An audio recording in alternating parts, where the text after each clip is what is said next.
Happy skiing.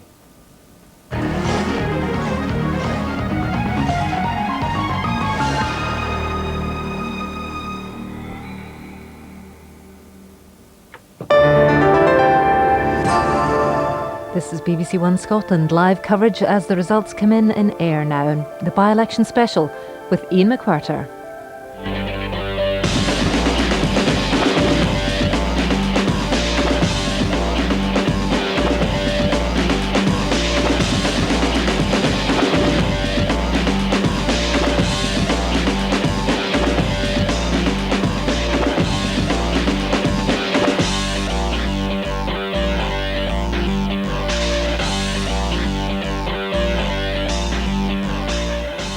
Hello and welcome to the Ayr by-election special. It's the first by-election in the new Scottish Parliament in the first year of the new millennium. So already Ayr has secured its place in the history books. And for the parties, it's bound to be seen as a verdict on their performance in the first year of the new Scottish democracy. Ayr, of course, is traditional Tory territory. Labour hold the seat by only 25 votes. But it would be a delicious irony if the Scottish Tories, who opposed devolution, were to win the first Scottish parliamentary by-election. Labour are hoping to hold on, of course, but if some forecasts are right and they come third, tonight there will be a serious inquest into the conduct of the campaign. What of the SNP? Well, the Nationalists believe they can win, but if they fail at least to make a good second, there could be questions raised about their independence strategy. And for Donald Dure's coalition partners, the Liberal Democrats, their best hope apparently is to hold off a challenge from Tommy Sheridan's Scottish Socialists for fourth place. Well, we're expecting the result in about an hour's time. In the meantime, we'll bring you all the latest news live from the count at the Citadel Sports Centre in Ayr. Turnout we hear is 57%, lower than last May, but more than respectable by by-election standards. And to discuss tonight's results, some of the great and the good of Scottish politics, Henry McLeish, the lifelong learning Minister, David McLetchie, the leader of the Scottish Conservatives, Mike Russell of the SNP, and George Lyon, the Liberal Democrat MSP. And I'll be speaking to them in a few minutes from now, but to help analyse the ups and downs for each party in the newsroom is our top electoral analyst, John Curtis of Strathclyde University. But before we go over live to the count, here's a quick look at what happened at the Scottish Parliament elections last May. A Labour victory with 14,263 votes. The Conservatives, 14,238. The SNP a long way back on 7,291. And the Liberal Democrats, 1,662 votes. A slender majority of only 25. I'm joined from Ayr now by our political editor, Brian Taylor. Brian, when can we expect the result? I think the result at 1:30, Ian, but the speculation here already is fairly firmly in the direction of a Conservative victory, with the SNP second and Labour a relatively poor third. Indeed, you could almost gather the result from the way that the people were arriving and their demeanour when they arrived. The SNP and the Tories bounced in here almost immediately after the close of poll at 10 o'clock, and the Labour canvassers, the Labour activists, limped along some half an hour later than that. They haven't won tonight. They know they haven't won, and it looks like third place for Labour. Well, the big question for the Conservatives tonight is not just whether they've won, but by how much they've won and whether their share of the vote has increased. Now, is there any indication about that?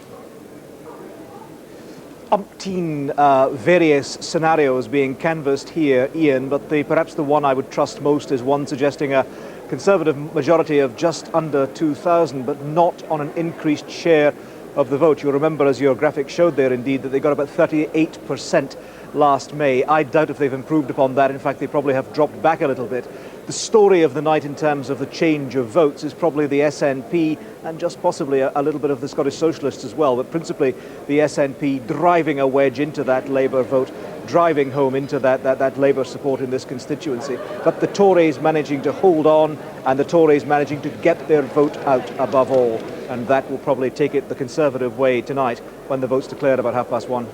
Well, the turnout, 57%, it's down on May, obviously, but how does that square with the general run of by-election results? Just looking back at all the by-elections there have been since the UK general election in 1997, we've done a quick tally. We reckon it's the second best among all the 10 ballots there have been. It's pretty good, you know, for a by-election these days. The trend generally in voting turnout is down. And this, of course, was an unnecessary by-election. Never forget that.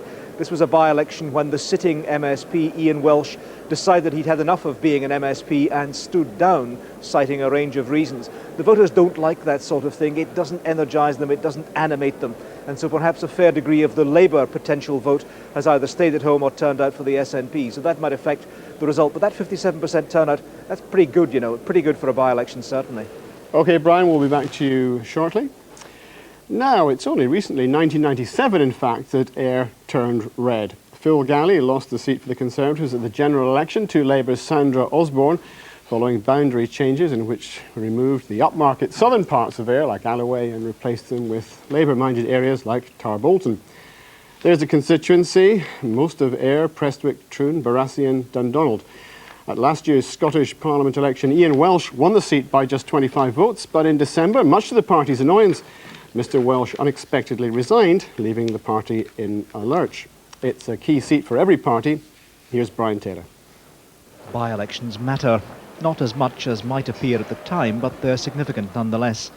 For the parties, the impact of Ayr is variable. As the incumbent, Labour has nothing to gain and a lot to lose. Second place would be serious, but spinnable, just. Tiny majority, voter grievance, the Scunner factor. Third place, behind the Tories and the SNP, would be calamitous. Perhaps for the first time since the 1997 general election, the prevailing political atmosphere is critical of Labour, both at Holyrood and Westminster. A slump in Ayr would add to that sense. Life for the Tories is simpler and utterly shorn of spin. They have to win. They said they'd win. It's their #1 target seat in the Scottish Parliament. If they do win, they can claim, justifiably or not, that Scotland is ready to forgive and vote Tory again. They can project a revival based, with charming irony, on victory in a parliament they resisted. For the SNP, life is simpler still. They can scarcely lose. Victory would be glorious. Second place, a significant advance in an area where they have a relatively slight political presence. Third place would be, well, where they were before the by-election. To achieve the top prize requires a neat triangulation, taking out both Labour and the Tories simultaneously. The Liberal Democrats might have been tempted to relax here, but for one word, Hamilton. In that Westminster by-election, they came an embarrassing 6th. In Ayr, they'll be happy if they hold on to 4th place and their deposit. New to the field are the Scottish Socialists, who outpolled the Lib Dems in Hamilton and will look to do so again, aiming to make progress for their brand of left-field politics. The Greens, too, are looking for a reasonable return on their efforts. Incumbents never welcome a by-election, but Ayr would be Labour's last choice, the most marginal seat in the Scottish Parliament.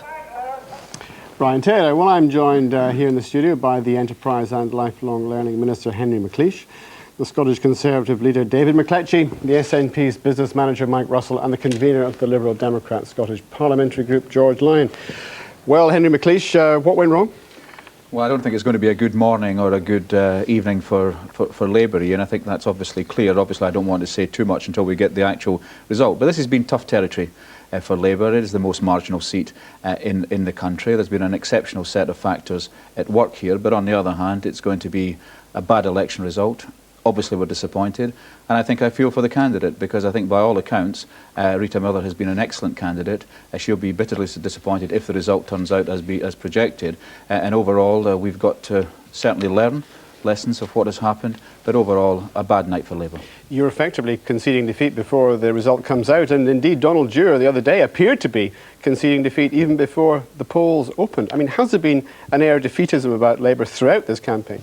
No, I don't think so, Ian, because, I mean, I've just been quite honest tonight. That's my style in politics, and we're probably an hour away from a result, which is not going to give Labour a victory in this by-election. That said, I mean, we're in politics, like the other parties, to win. We want to win every by-election we're involved in, and of course every seat we want to win. That's the nature of politics. That said, it hasn't worked out right. There are clearly a number of factors that I'm sure we'll discuss as the morning progresses. That said, it is a by-election. That said, we've got to listen and learn as to what has happened. But on the other hand, as by-elections come and go, we've got to make sure that we treat the voters of Ayr very seriously indeed and look at in detail what actually happened. OK, David McLetchie, what do we learn from this result?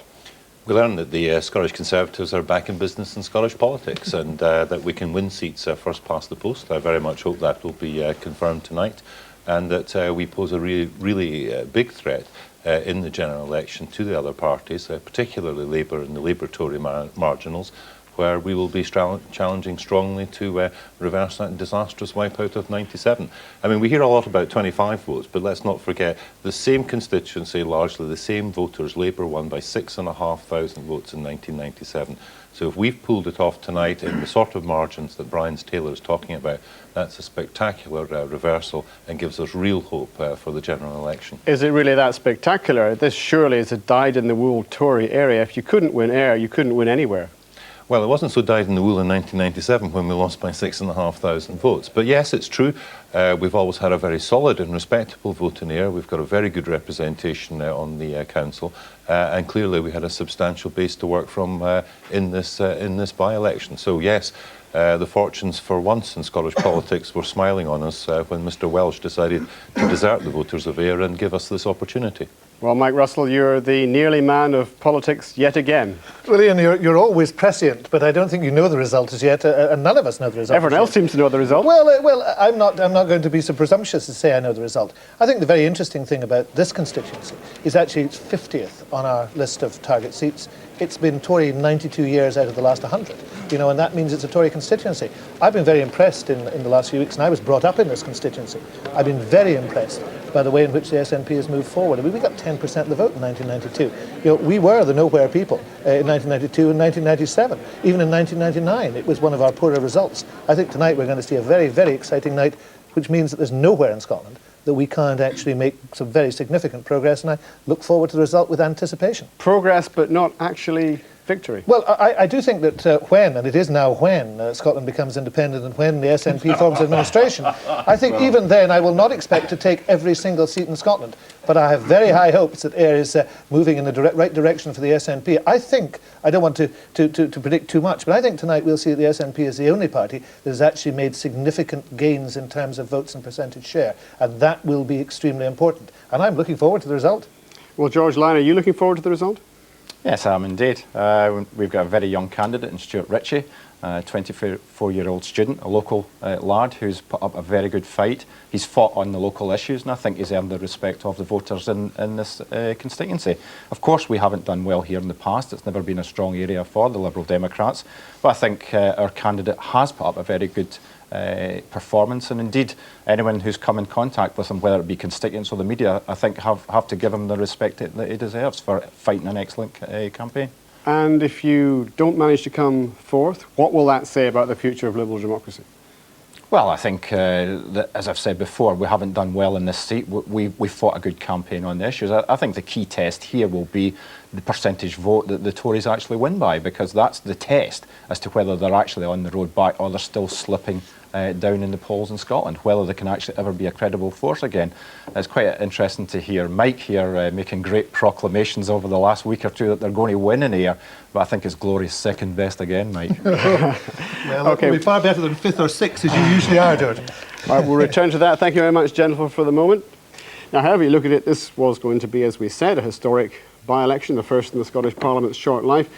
The turnout's been down in May, but not by much. At the general election, the turnout was 82%. Then last May at the Scottish parliamentary elections, 65.7%.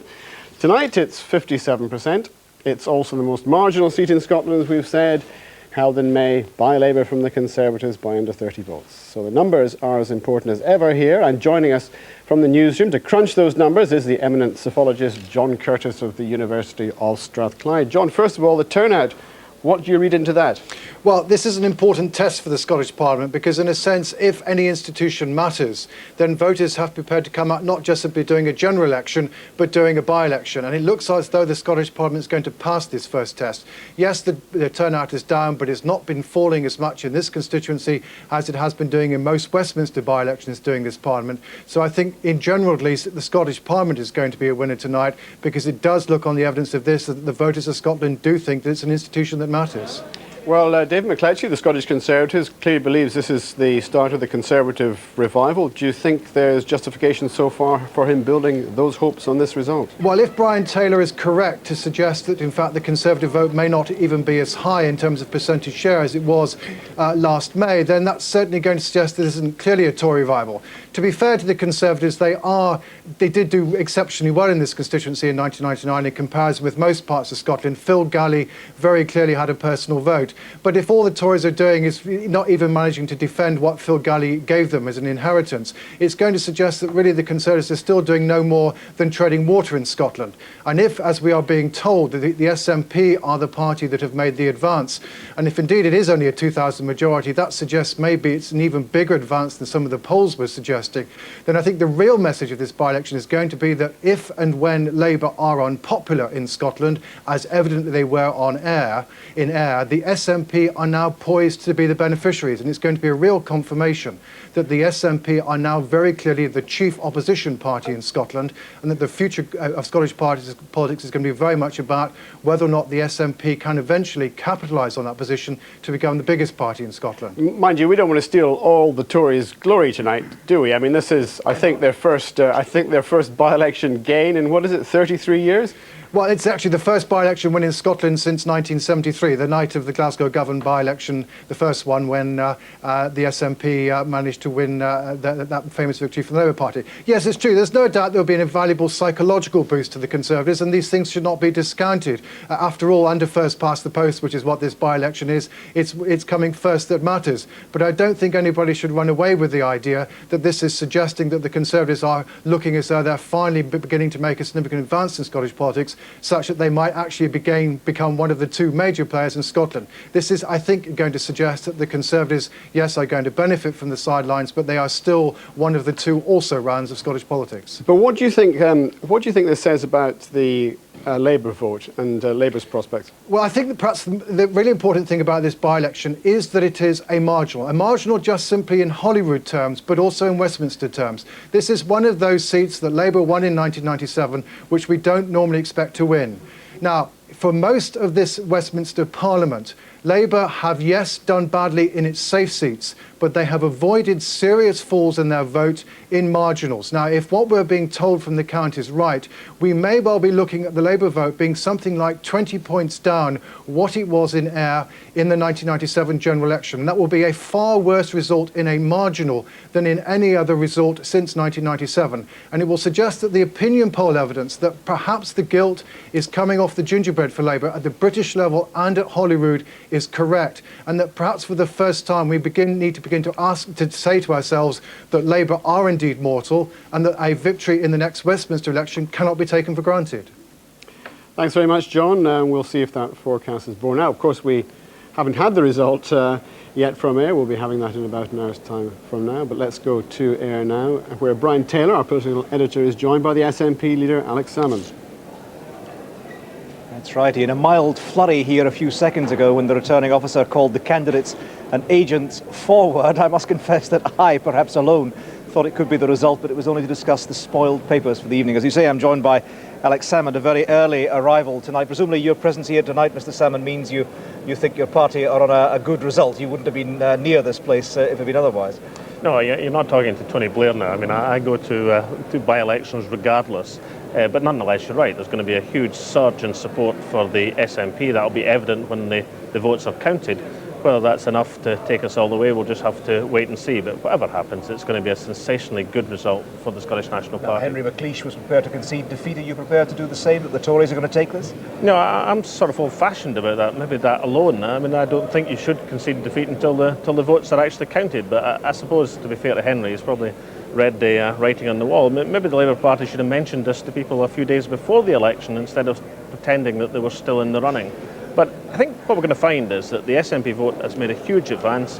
I think the Tory vote is going to be down in numbers and probably down in percentages as well. So if it's possible even to decline from a nadir last year, then the Tories have managed to do that. So I don't think Mr McCletchie should be smiling even in your studio. Yes, but come, Mr. Salmon, the Tories, if our projections are right, will win. If they do go through and win, they will have their first directly elected member of the Scottish Parliament. A reason for celebration on their part, surely. Well, all I can say about that, Brian, is come is better than Gears Peace, which I remember you saying in another interview. But, I mean, obviously you look at the figures. I think the figures will show a huge advance for the SNP, an advance big enough to take us to a majority position in the Scots Parliament. And probably when you look at the figures, Ayr would be the only constituency the Conservatives would manage to win. But we'll see what happens. I mean, I'm not conceding defeat. I know the SNP have done well. I think that makes it a good night, not just for Ayr, but a good night for Scotland. What's the core lesson, do you believe, that you draw from this by-election? You've been round on the stop, you've been round the houses, round the streets. What do you think is the core message? Is it aimed at Labour in the Scottish Parliament? It was their seat, after all, in a Scottish parliamentary election? Or is it more widely spread than that? Well, two messages. One, people care. I mean, 57% is a big poll in a by-election. It's been twice English by-elections in the Westminster Parliament at the present moment. So people care about the Scots Parliament. And secondly, people are angry. They're angry at the executive Labour-Liberal coalition. I don't think it's just about for anger at Labour in Edinburgh. I think that Tony Blair's name comes up even more than Donald Dewar's in terms of voter contempt. And, you know, if I had a pound for every person that told me that Tony Blair is Margaret Thatcher in drag, and that's not a compliment in these parts, then I'd be very rich indeed. Is this the Section 28 by-election, to parody a former Sun headline? Is it Brian Souter won it for the Tories? I don't think so. I mean, Section 28 is an important issue. I don't think anybody would deny that, but it's by no means been the dominant issue in this election. If I had to pick a dominant issue, I'd say it's public services, as symbolised by the problems in the Carrick Street Day Centre, the wider local government cuts, and public anxiety that basic services, health, education, housing, job losses are being sacrificed and jeopardised by the new Labour Party, both in London and in Edinburgh. Alex Salmon, thanks very much for that. We'll hear from you later if and when we get the result in what? About an hour's time. Back to you, Ian. Thanks, Brian. Alex Salmon refusing to concede anything. So what kind of campaign has it been in Ayr? What issues have troubled, enthused or even bored the voters?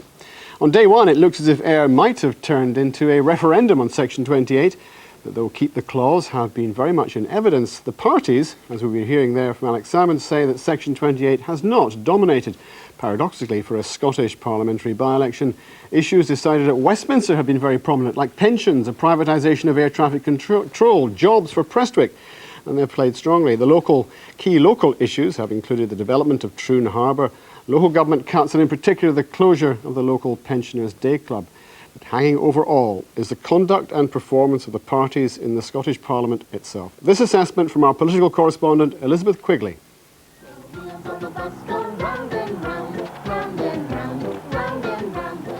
longer the worker with his hand on a rudder. It dominated the headlines, but not the hustings. Local government cuts, air traffic control, pensions and healthcare were much higher on the agenda. And considering it's the fifth time in less than a year that the people of Ayr, Prestwick and Troon have marked a ballot paper, there's been no lack of enthusiasm to take the politicians to task. What can I do to make you love me?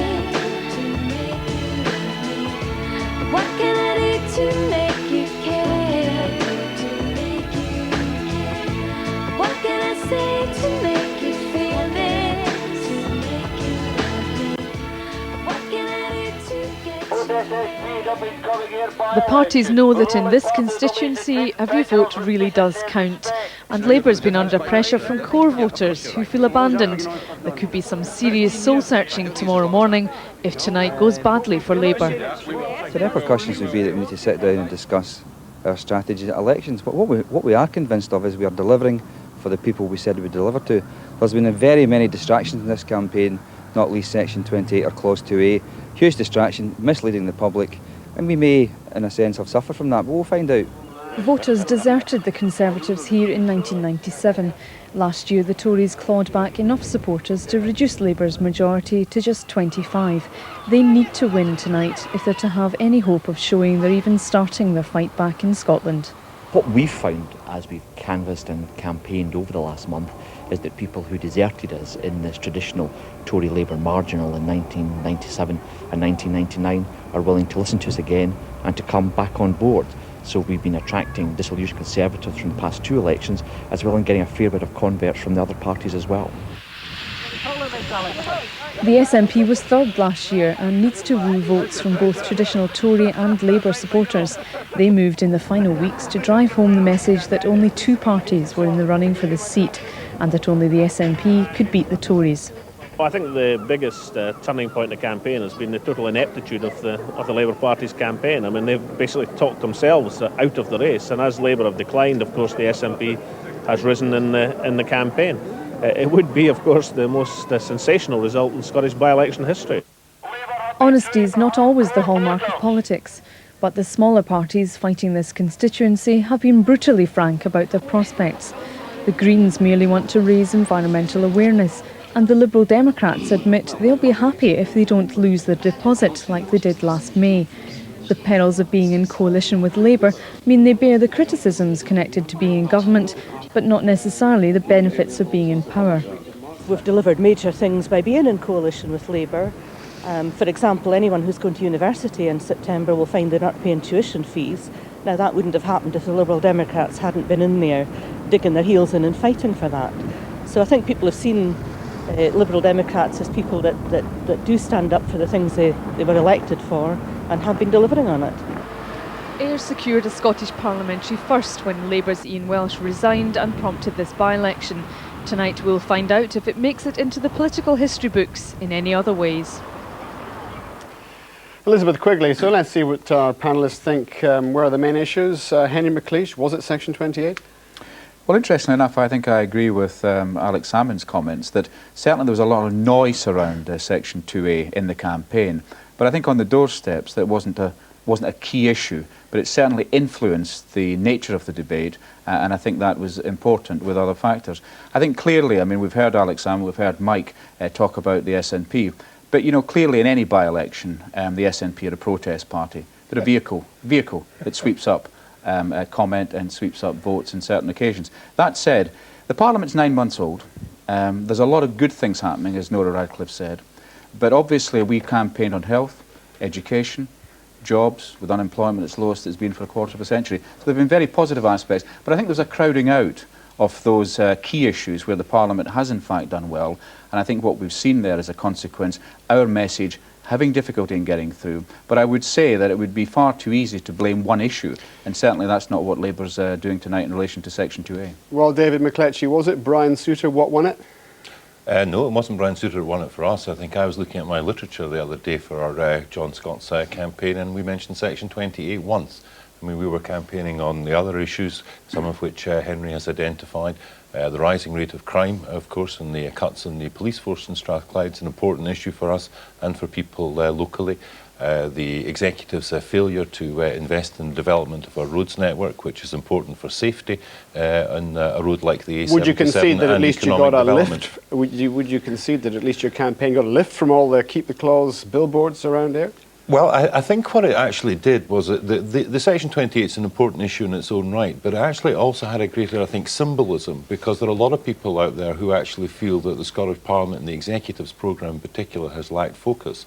And there's been far too much attention spent on something like Section 28, on other issues like fox hunting and the cost of the Parliament project, and that has distracted attention from what people think the Parliament should be doing, which is dealing with issues like education and health and law and order and all these things that matter passionately to people. There's a feeling that the Parliament's been obsessed by political correctness, the Executive's agenda's been going down the wrong track, and so the Brian Souter campaign, the Section 28 campaign, has a symbolism because it symbolises that lack of direction. And we were saying throughout the campaign, let's get the Parliament on the right track, talking about the issues that really concern people, not peripheral matters like Section 28. Well, Mike Russell, do you think there's something in that this, in a sense, was a vote against the Parliament as much as a it's not a vote against the Parliament. I very much agree with what John Curtis said. I mean, the turnout indicates there's a strong public support for the Parliament. I mean, we're talking about a turnout here that is a good 15 or 16% 20% higher than the last Scottish Westminster by-election. I think that's support for the Parliament. It doesn't mean they're happy. Oh, well, it means they're supporting the Parliament. I mean, I don't think anybody is ever entirely happy with all 4 or 5 or 6 parties, but there's a support for the institution. There was only one candidate who campaigned on the abolition of the Parliament, which I think was a UK Independence Party, and it didn't seem that that message was getting across to anybody.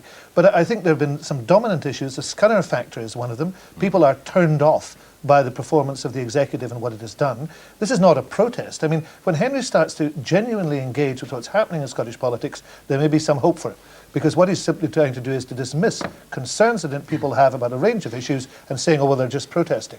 David also has to be very careful about being economical with the truth. Section 2A was #1 on the first Tory campaign leaflet. They may have discovered, in fact, that this was a double-edged sword for them, and they may have tried to play it down, but the reality, if one believes also some of the stuff... David McLetchie, just on a point of information, was that correct? No, that is not correct. As Michael Russell will know, the first piece of literature we distributed in the campaign was a substantial newspaper which does not talk about Section 28. He is referring to one leaflet that focused on 10 issues that we were stressing and setting out our policy. That was one. George Lyon, Mike Russell mentioned the Scunner factor there. Do you think there may have been an element of a Scunner factor at coalition politics, which, of course, being part of the coalition with Labour, you are particularly involved in? Well, I think the Scunner factor would be that because Ian Welsh chose to walk away from the people of Ayr, they've been asked for the 4th time in 8 months to come out and vote again. That's where the real Scunner comes from, I would think. And I think it's actually, it strengthens the reputation of the Parliament. We've actually managed to get a 57% turnout, given this is the 4th time in 8 or 9 months that the voters in Ayr have been asked to come out and give their verdict again. So I think that's where the real Scunner is, that they were forced through no fault of their own to come out and vote again. You can't force people to vote, and that's not what happened. They turned out substantial numbers today. In actual fact, more than some constituencies in the Scottish Parliament election, because they support the Parliament, they want to participate in this process. I mean, I didn't pick up any huge dissatisfaction with Ian Welsh. What I picked up was a huge dissatisfaction with the executive. Some people, and Ian Welsh was popular in his own ward, were dissatisfied with the way he'd been treated by the executive. Well, Henry McLeish, it would be understandable if you felt somewhat let down by Ian Welsh, who was only in place for a little over 6 months before he decided that he didn't want to be an MSP after all. Well, I think, Ian, that there's no doubt about it, the resignation created difficulties for the party at a kind of very formulative period in the Parliament's history. So I think the circumstances were not helpful. But that said, I think it's important to get back to the key issues, because Mike Russell's right in the sense of David McLetchie suggesting that Section 2A was something far removed from the Conservatives, but I don't think they did or tried to make any distance between what was happening around them and what they were actually campaigning on. We believe that the Parliament is delivering on some of the key issues. But what we found on the doorsteps, Ian, which I think is quite instructive, and it may be reflected in the result tonight, that a lot of Labour voters were frustrated about the pace of change, because in a sense they have high expectations of us. Unlike Mike Russell's comments, they have no expectations of the SNP. Oh, they're a protest party. They are going around the constituency as they were, offering anything to anyone who was listening. And of course, they have the largest uncosted budget commitments you've ever seen. So I think, Mike, if you want to be fair, Henry McLeish, just since you mentioned the voters on the doorsteps, was it not also the case the voters on the doorsteps were expressing a disenchantment with the way in which your administration, Donald Dure's administration, had been running things in Holyrood? No, I don't think that is the case, Ian. I mean, I think there's certainly in an election, it's difficult to be specific about issues, and there's often a cumulative factor. But I believe there was a genuine frustration. You talk to pensioners, for example. They want us to be doing more. We want to be doing more. We've made a good start in the areas we've talked about. But in a real sense, people expect a lot from Labour in terms of the expectations they have. And clearly we've got a lot more work to do. And I take the point it's made. This is not about saying this is just another by-election. The people of Ayr, if the result is as projected, have made a statement. Of course the executive's got to listen. Of course the executive's got to listen to that. We've got to learn. There's a lot more work to be done. But I do make the point, Ian, before you pass on, that 9 months into a new Parliament, the first for 300 years, a lot of good work being done, but it was simply crowded out with an exceptional set of circumstances that surrounded the election. What should they learn, David McLetchie? The executive should learn to actually focus on issues that matter to people and not peripheral, politically correct things like Section 28. And could I just say, in relation to that particular issue, we made our position clear as a party back in November when it was first intimated by the executive as a tack-on to the Ethical Standards Bill. That was months before Mr Souter started his campaign. We make no apologies for our position. We happen to agree with the objectives of the campaign, but we are not a single-issue party, and we did not campaign on a single issue in this by-election. Is it fair to say that... David, I think I'm not shows No, I'm just saying that we are campaigning and winning on all the issues. We're not a single-issue party, and I absolutely But equally, David McCletchie, is it fair for you to accuse Labour of being obsessed with this particular Section 28? Have they? They've not been obsessed with that particular issue. They've been doing lots of things. Well, it has been dominating the news for months. Well, that's not their fault, perhaps. Well, it is their fault because they are the people. May I just remind you, this was not in the Labour manifesto for the Scottish Parliament elections. It was not in the Liberal manifesto. It was not in the partnership agreement. It was not in the original legislative programme announced to the Parliament by Donald Dewar. It was a belated tack-on at the instance of Wendy Alexander. They brought it on themselves and all the controversy that surrounds it. They're the ones that stirred it up, and they're the ones that should drop it. So you're now arguing that it is a dominant issue. I mean, you've done a complete volte-face. I'm saying it has. I'm saying David, it was not the dominant issue for us. The reality of this position is the executive have handled it extremely badly. Absolutely. I criticise them for handling it so badly, but I do think that you tried to see an advantage. And I think the reason it fell off your list of priorities is because you suddenly realised, and there was an article in one of the Scottish papers today, the way it was being used on the doorstep by your canvassers was in actual fact outraging people. That is a complete and utter fabrication and is currently under investigation. I think the other issue that sits alongside this, of course, is that the man who spent most on this campaign has been Brian Souter, and it's going to be interesting to see whether the Tories have actually benefited from that campaign. I mean, he spent, what, £500,000 in this campaign. That's more than all the political parties put together in the Ayr by-election will have spent by a long, long margin. And quite rightly, as Mike has highlighted, that in the doorsteps, the allegations has been that you have been exploiting that. That is a complete and utter fabrication, and that is the subject of a complaint and what will be Okay, well, let's leave that issue there and go to John Curtis, who who is there now. What, as far as you've seen it, John, what have you seen as been the principal issues? Well, certainly let's first of all deal with Section 28. If it was the case that Section 28 alone was costing Labour votes, we would expect two things. First of all, we would expect it's the Conservatives who were gaining in votes, not the SNP, because it was only the Conservatives who were campaigning against the abolition of Section 28. Yet it looks as though it's going to be the SNP votes that's going up. Secondly, opinion poll evidence suggests that in fact, those people who are in favour of the retention of Clause 28 were no more likely to defect from the Labour Party than those who would want to hang on to it. In other words, it doesn't look as though Labour voters were switching from Labour because of their views on Section 28. Both groups were defecting.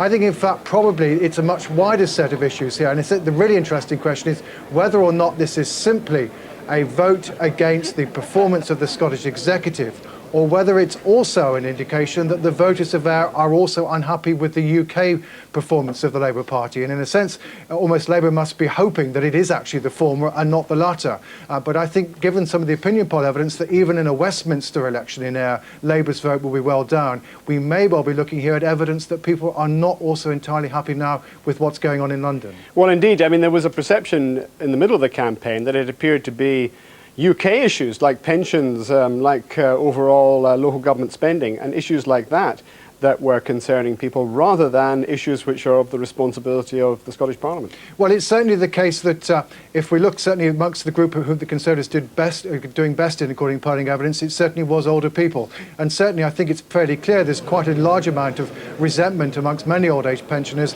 that their old age pension is going to go up by about 1% or so, whereas as we've just heard, average earnings are going up by about 5%. So certainly that was one of the issues that was working against Labour in Ayr, as well as, of course, also the privatisation of air traffic control, with Prestwick being part of the constituency. So I think we certainly can't discount the possibility that this is also a by-election that's telling us something about what people think of Labour in London, as well as what they think about what's going on at Holyrood. What do you think about this Scunner factor? I mean, first of all, people perhaps have been asked for their vote rather a lot here in recent months, but also the scunner factor at what's been happening in Holyrood, and particularly the coalition politics, which don't seem to have gone down terribly well. Well, certainly, clearly, I think perhaps the biggest embarrassment potential for this by-election is that both Labour and the Liberal Democrats could end up with a bad result, and that certainly is not going to suggest that they're particularly successful so far. But I think, in fact, I'd want to point you to actually a much more, rather more fundamental problem for Labour, which is that it looks as though it's created an institution in Holyrood that people in Scotland are rather unsure that it's actually the right party to run. Because if we go back to May 1999, we discovered then from poll after poll that around 10% more of Scots were willing to vote Labour in a Westminster election than they would for Holyrood. In the Holyrood election, on the second vote, Labour's share of the vote at 34% was even lower than it was in the 1983 Westminster election, when Michael Foot fell to a disastrous defeat. And we again have had polling evidence in Ayr that Labour were really not disliked for Holyrood and more disliked than they are for Westminster. So I think there's a really fundamental issue here for Labour, which is not necessarily to do with the performance of the executive, but people in Scotland, it seems, are not sure that Labour are the right party to run Edinburgh. And I think they've got a long-term issue here to try and convince Scots that actually they do have their interests at heart and can actually run this new devolved institution. A plague on all their houses. Thanks very much, John Curtis, for the moment. Let's go back to the count now, where Brian Taylor is joined by the Conservative MSP Murray Tosh, a former councillor in the constituency and who lives in Prestwick. Does indeed, Ian. Thanks very much for that. Murray Tosh, what do you think has been the key factor in this? It does look like you're going to win. What do you think is the one issue above all? Well, there have been lots of issues and there are many areas of unhappiness, but essentially what I think we have found in this campaign is that there is the beginning of a disillusionment in the performance of national government, and I would say national rather than the Scottish executive. There have been plenty of criticisms and a bit of derision about the performance of the Scottish executive, particularly the Parliament building and so on. But what we've been getting in the doorsteps is actually the health service, expenditure in local government, the broken promises, the perception that things haven't actually got better and in fact in many respects have got worse. And although the Labour Party may react to this slump in their vote as a bit of a mid-term blip, I think they'd be very foolish not to consider very carefully the real underlying causes. So you're saying in simple terms people are scunnered at Tony Blair rather than Donald Dewar, or more so? Well, it's not simple terms, because what we've found is in our canvassing that a lot of our people who had historically and traditionally been Conservatives but who defected, if you like, to Labour in 1997 in the general election, a lot came back to us in the Scottish Parliament election last year, hence the close result. Many still voted Labour, still hoping that things would be better as they saw it. Now, what we're finding in this election is that the Labour Party has lost that vote, and what is losing it primarily is the performance of the Westminster government, and that's where I think there is possibly a quite significant UK implication to what looks like being the result here tonight. Mr. Tosh, you were born in Ayr. That makes you by definition in the phrase an honest man. Absolutely. Now, if you're being honest, you'll say this isn't a Tory gain. What happened is that the SNP have eaten into your Labour rivals and taken them out of the way for you rather conveniently. Well, we don't know yet what has happened to our vote, but we do know from our canvass that our vote seemed very solid, and indeed that we were pulling support back.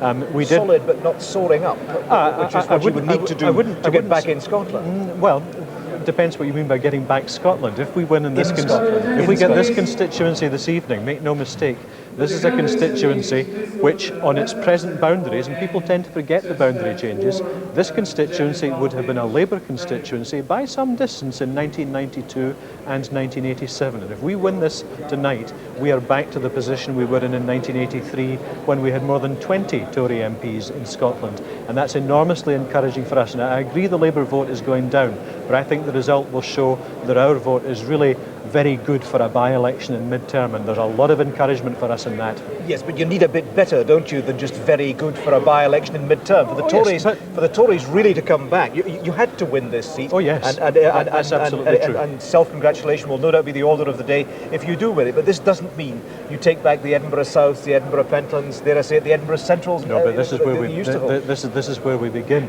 and what we've done in a year. in a Scottish Parliament election where we only polled around 16-17% of the vote, we've established ourselves back in the political debate. If we manage to take this constituency, which we're very hopeful we will, we are definitely on the road back. This will revitalise our party. You should have seen the support that came here for our campaign from associations all across Scotland. This will give us further credibility. This will further strengthen the policies we're working on. The fact that we're relevant, we're in the debate, we're in the battle, makes us credible again, and there will be further constituencies which we will pull back on the strength of this result here tonight. Murray Tosh, thanks very much for that. They're counting very, very vigorously in the distance there, over on the other side of the hall. Not long now. Back to you, Ian. An air of intense expectancy here. Well, Henry McLeish, is that right, perhaps, that you've been a victim of mid-term disillusionment with Tony Blair as much as the Scottish Parliament? Well, I think there's a real danger in being oversimplistic in the analysis of being put forward. It is difficult territory for Labour. It is a mid-term by-election for Westminster. Of course, nobody's electing a government. There is an opportunity to protest, and I think that it's unwise to select Edinburgh or London for the brunt of that concern. But do you think at least there was issues, very much issues like broken promises in the health service? But look, take one promise that the SNP in fact major on, which is the whole air traffic control.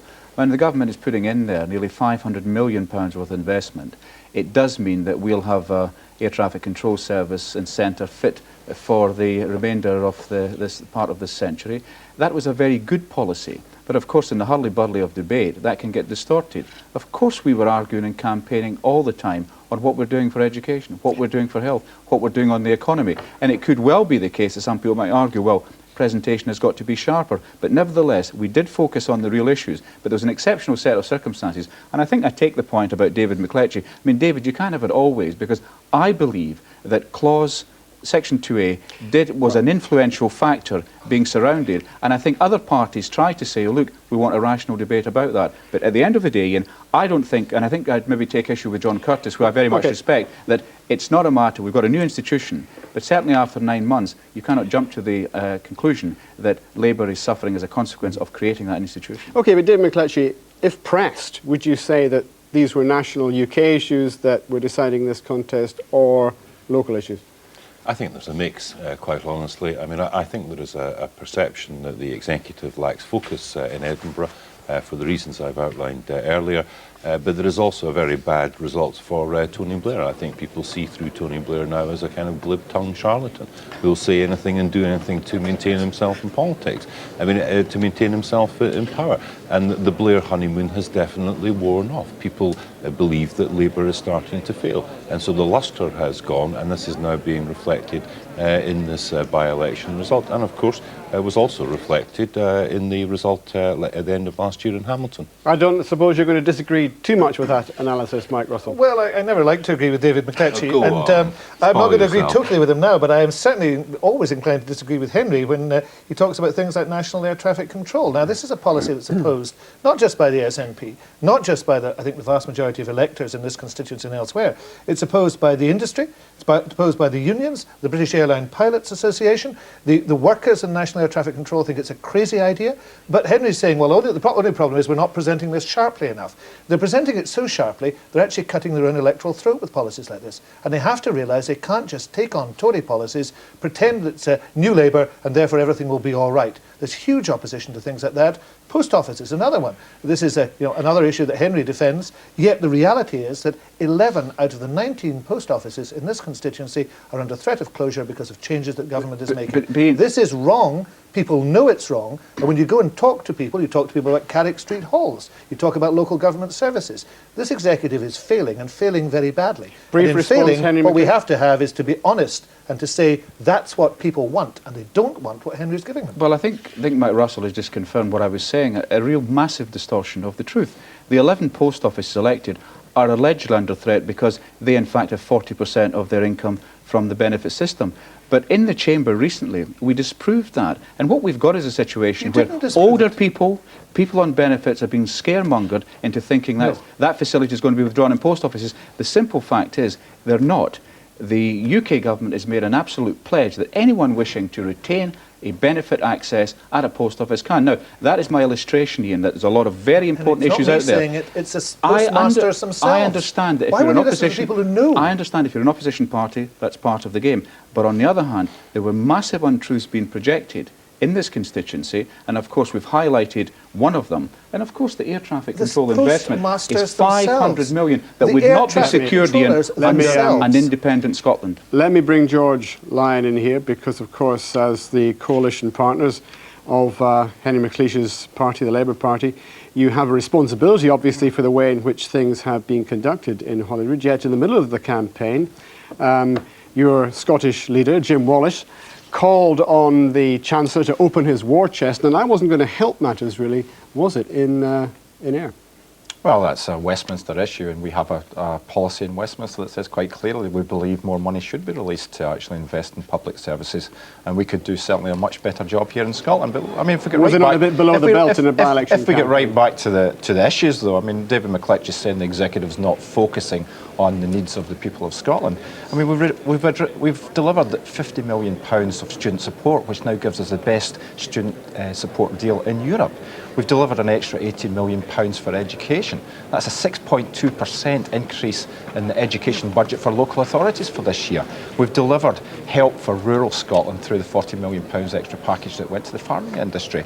We're raising standards in schools. Now, no one can tell me that that's not key issues that actually concern the people of Scotland. The big problem we've had in all of this is because the media has been hooked on various issues, such as Section 2A. They're not against Tony, they're against Jim as well. My goodness me. Section 2A has dominated, I don't think they even noticed the headlines over the last number of months. Yet all that good work that's going on in below is not being reported. So there is an issue in there that we actually have to do a much better job of getting. They did, of course, introduce a graduate tax of £2,000 on people earning as less than £10,000, and we never heard a word about that in the election campaign from the Liberals. And quite honestly, the so-called raising standards in schools, well, we've seen no evidence of that in terms of increased standards or improved standards in our schools.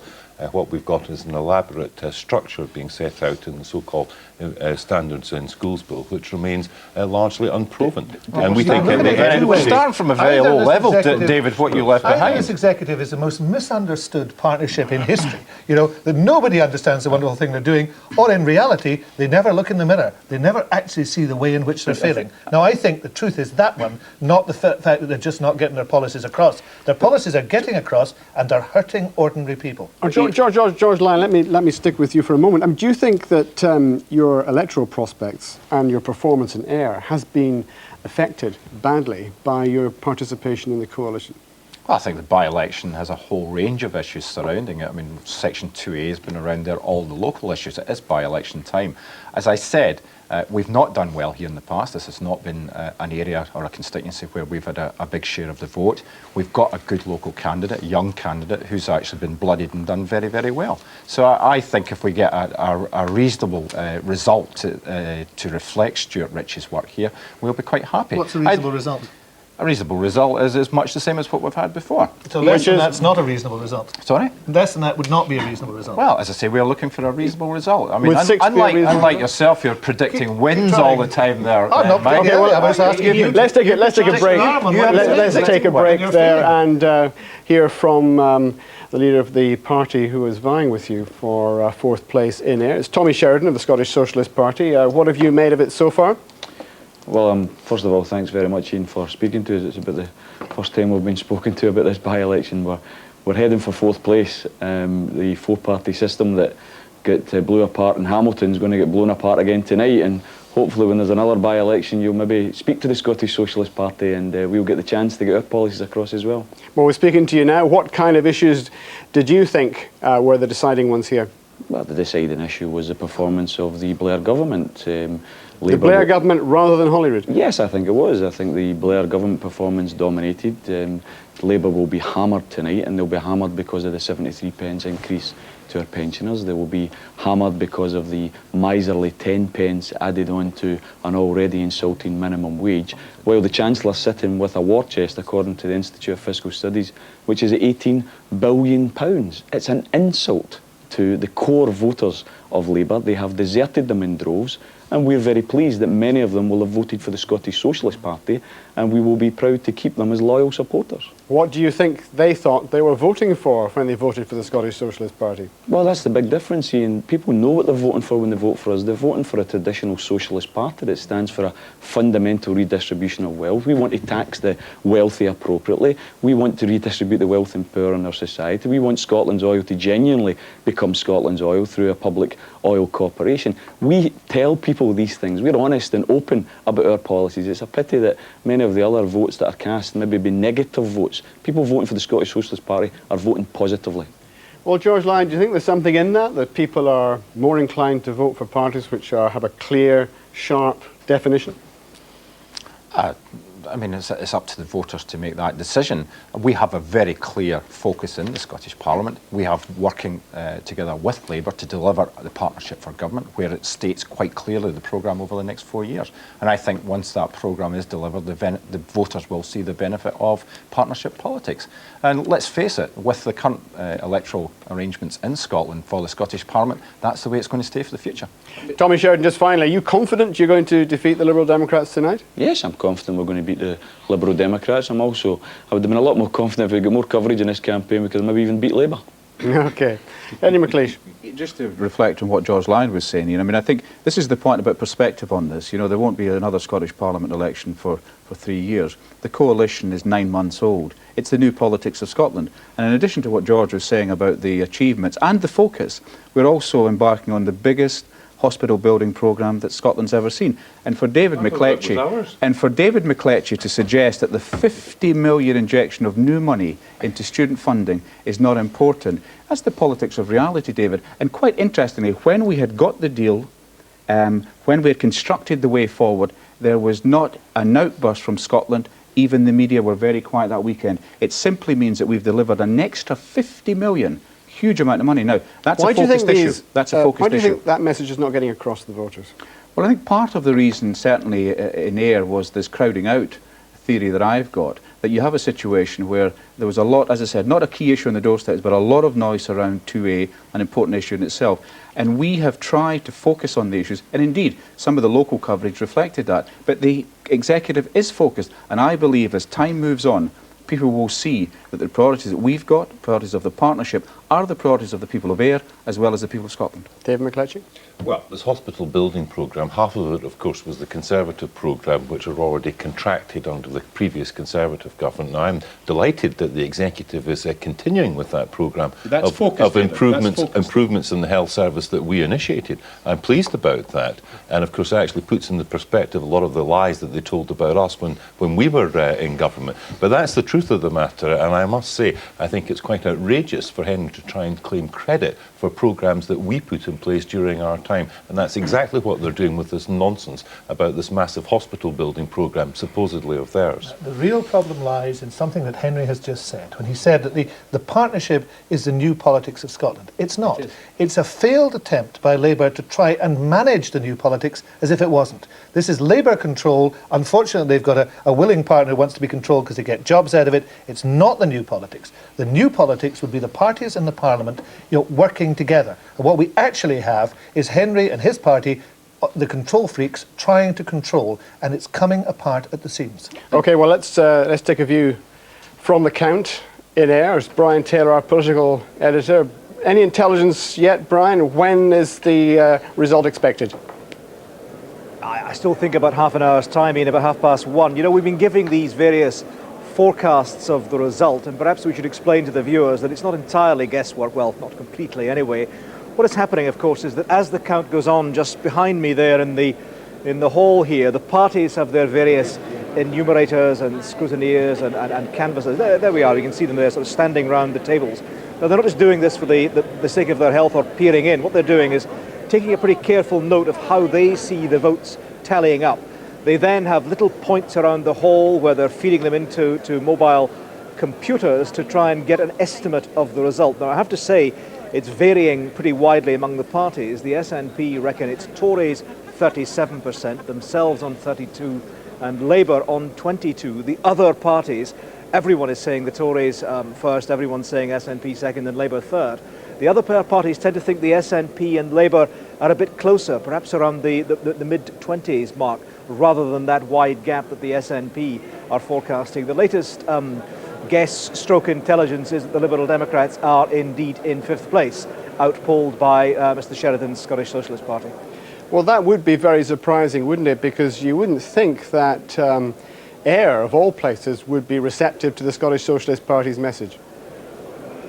Now, what is probably happening is that if there is Labour disaffection, which is certainly the story of the night, other than, of course, the victorious party, if indeed it is the Conservatives, as we expect, if the story of the night is Labour disaffection, then that disaffection is looking for a home.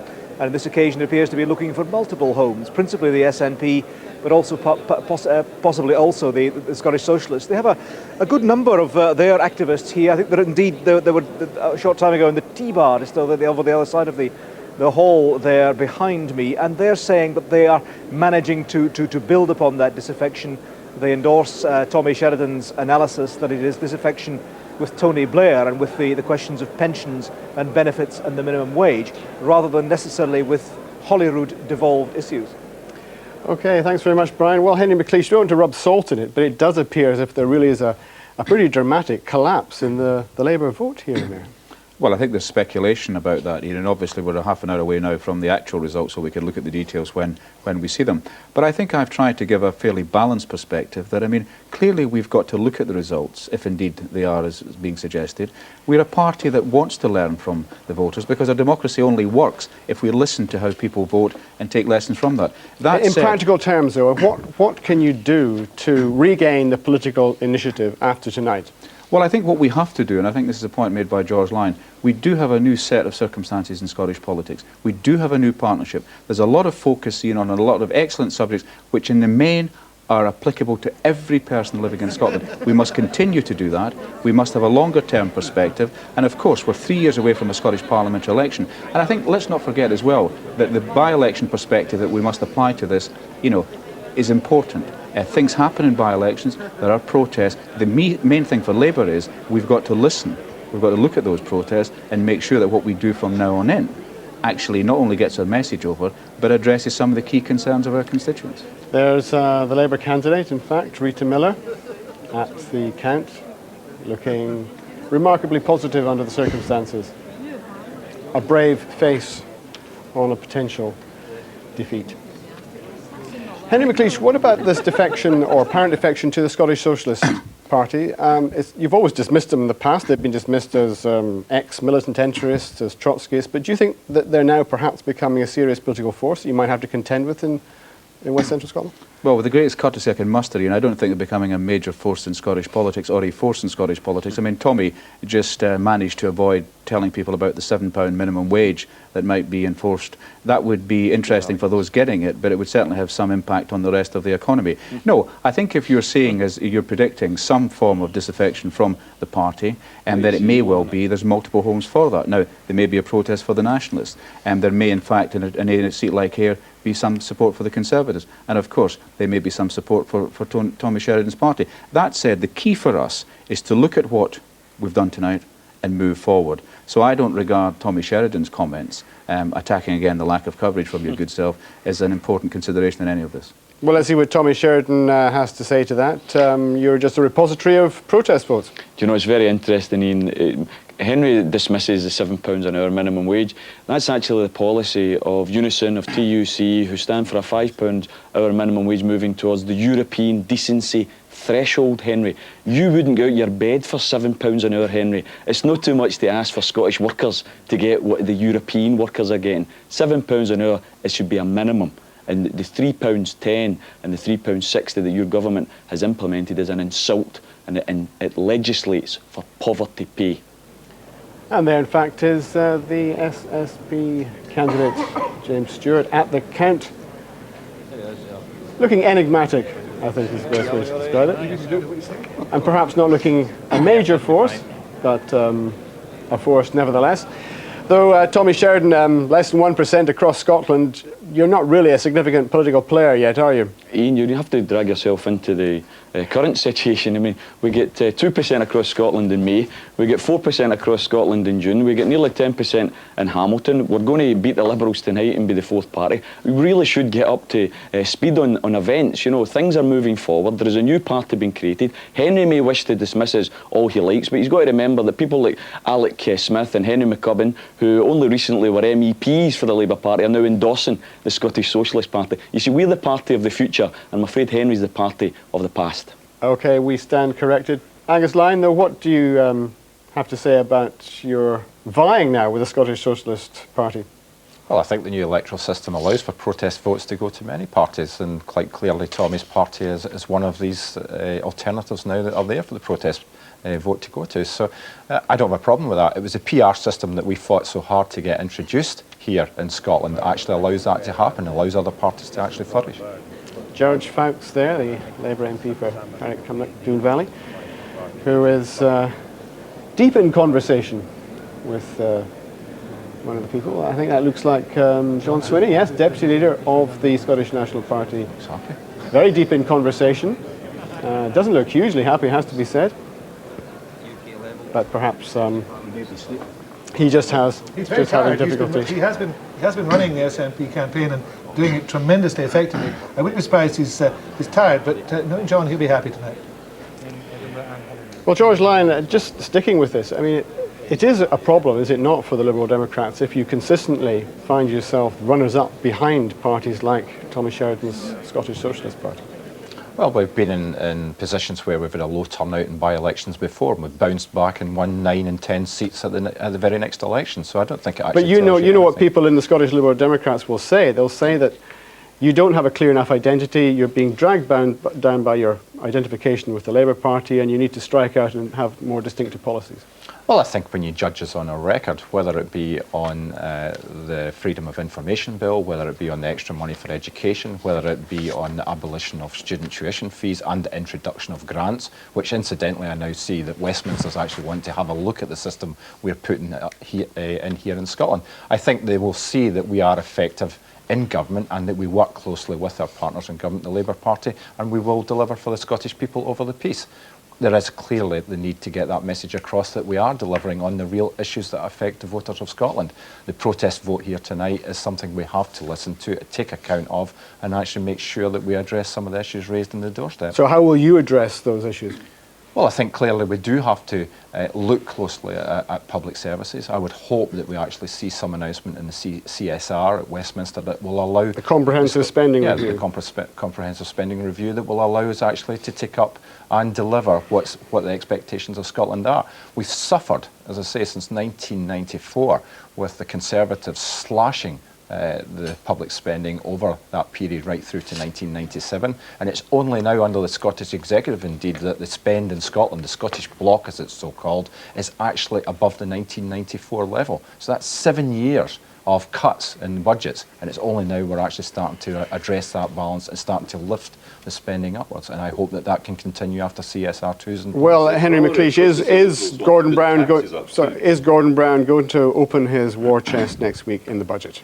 Well, I have no idea what will be Gordon Brown will be doing, Ian, but I think the main thing is that Gordon Brown is probably fast emerging as one of the most successful chancellors we've had in the post-war period. He has absolutely committed to the issue of full employment that we're now talking about once again in Scotland. We've seen a $4 billion increase in expenditure in the 3 years of the current spending round, with investment in health and education, local government, a whole range of issues. We've got unemployment now of the lowest it's been for a quarter of a century. So I think the Chancellor is delivering, and I think George is absolutely right to point out that the coalition after 9 months cannot deliver everything, but we're making good progress. But it's clear, isn't it, that after tonight, George Lyon's party is going to be putting very great pressure on you to pressurise, if you like, Gordon Brown, the Chancellor, into delivering more public spending. But Ian, to be fair to George Lyon, the Liberals, I mean, you know, this is a healthy coalition. I mean, they're putting pressure on us in a number of fronts. I think that's important. I mean, the Liberals are not lying down to this. I mean, the Liberals deserve credit for the courage they've shown. And I think Mike and David may poo-poo this. But, you know, It's a new reality in Scotland. The new reality is you're on course like the Titanic was on course for the We iceberg. did vote for a PR system. We've got the consequences of that, Ian, and I think it's fine for cheap drivers now. But let's talk about 5 years. Let's talk about the next 7 years. And quite frankly, the Liberal coalition is serving Scotland well. But as George says, we've got to look closely at the results tonight. The people have giving their verdicts on a number of issues, and we've got to listen. OK, well, let's take a break there from the studio because Brian Taylor is down at the count with the Scottish Health Minister, Susan Deacon. Brian. Ian, thanks very much. The latest gossip here, and this is only gossip as opposed to the detailed, informed analysis you were getting earlier, is a declaration perhaps in 10 minutes' time. I must confess I'll believe that when I see it, because the declaration time here in May last year was 7 a.m. after 2 recounts. As you say, joined by Susan Deacon. Susan Deacon, this is looking like a bad night for Labour. Is this the fault of Donald Dewar or Tony Blair, or both? Well, obviously we have to wait and see the final result when it comes in. Clearly, it's looking like it's going to be a disappointing night for us. And I think it is important that we take time to, all of us, every party, to look long and hard at the detail of the result when it is available. And I think it is important not to oversimplify the analysis of that, as I'm sure other people that have spoken to you tonight have pointed out. There's a whole range of factors have come together in this by-election, which I think really makes it very unique. I mean, it's unique by being the first ever Scottish Parliament by-election, but also the circumstances by which it came about, the sitting member resigning so quickly after the election. You must feel you could cheerfully strangle Ian Welsh for bringing this upon you tonight. Well, I think it's fair to say that we wouldn't have chosen either the timing or the location of this by-election as being the first by-election to face in a Scottish Parliament. I think that much is obvious. It's hardly the ideal circumstances for us. A 25-vote majority at the time of the election is not one that you'd want to go into a by-election to defend. That said, as I say, I think it is important that we look at it in the cold light of day. One of the frustrations, I think, for the voters and for the parties in this election has been some of the confusion that's arisen. And of course, some parties, I would argue, have served to feed that. But I don't think that's in the interest of the voters, that there's been a lot of confusion, a lot of misinformation around both national and local issues. And I think when you come back to the really core issues of jobs, health and education, those are the things that people want us to focus on. Those are the things we need to focus on. But people are pretty clear, just having gone round the doorsteps, as I have done a little bit with some of the parties and talking to those activists who've gone round a lot more than me.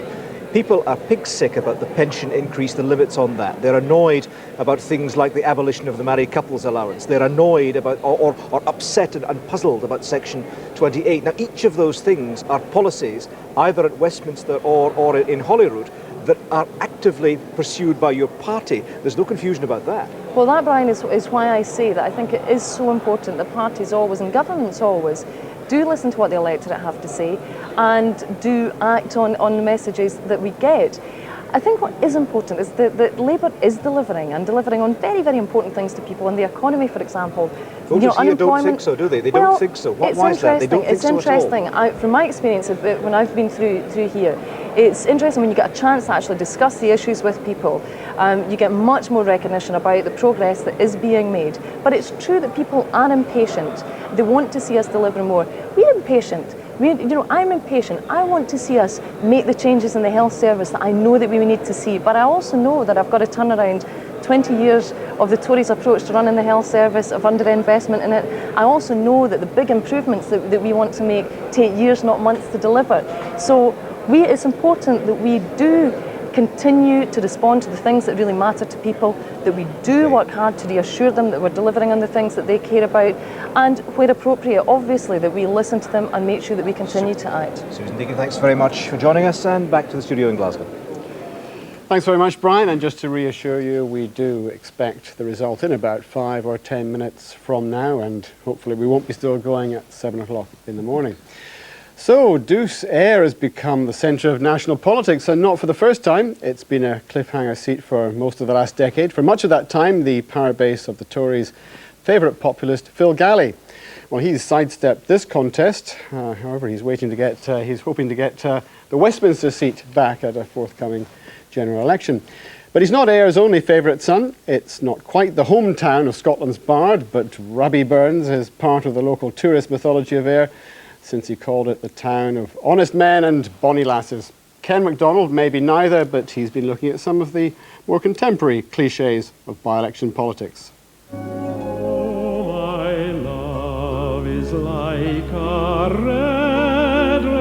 The Ayr constituency is rich in cultural associations, but none more so than with a man who was considered a giant of his age. His skills as an interpreter of song put him among the greatest of all time. Indeed, it was at this very spot that... Oh, sorry. His skills as an interpreter of song put him among the greatest of all time. Indeed, it was at this very spot that Elvis Presley set foot on Scottish soil. Would that we'd had just a little of the King's charisma during the campaign. Altogether now, a hubba hubba hubba. Come on and be my little good luck charm, you sweet delight. You ain't nothing but a hound dog, you're crying all the time. You ain't nothing but a hound dog, crying all the time. Baby, let me be your love teddy bear. Put a chain around my neck and lead me anywhere. Don't be cruel to who heart is true. What an idiot. Don't want no other love, baby, it's just you. But then there's something in the air in Ayr which seems to put people at odds with the concept of victory. People like Ali MacLeod, another favourite son of this parish. Older viewers will recall his enthusiasm and optimism as he led a team of old pros to what turned out to be public humiliation. And then there's Ayr United. This is the club in which top Scottish businessman David Murray wanted to sink his money, but they told him he wasn't wanted, so he bought Rangers instead. Sadly, boundary changes mean the constituency no longer includes the birthplace of Scotland's bard. But of course, it is the home of his modern-day successor.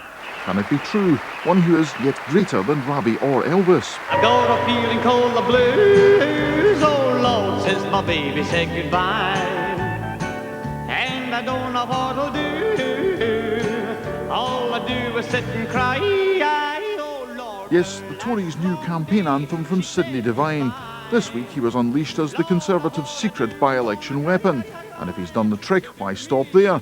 Forget the Spanish chappie. Could this be the next Tory leader?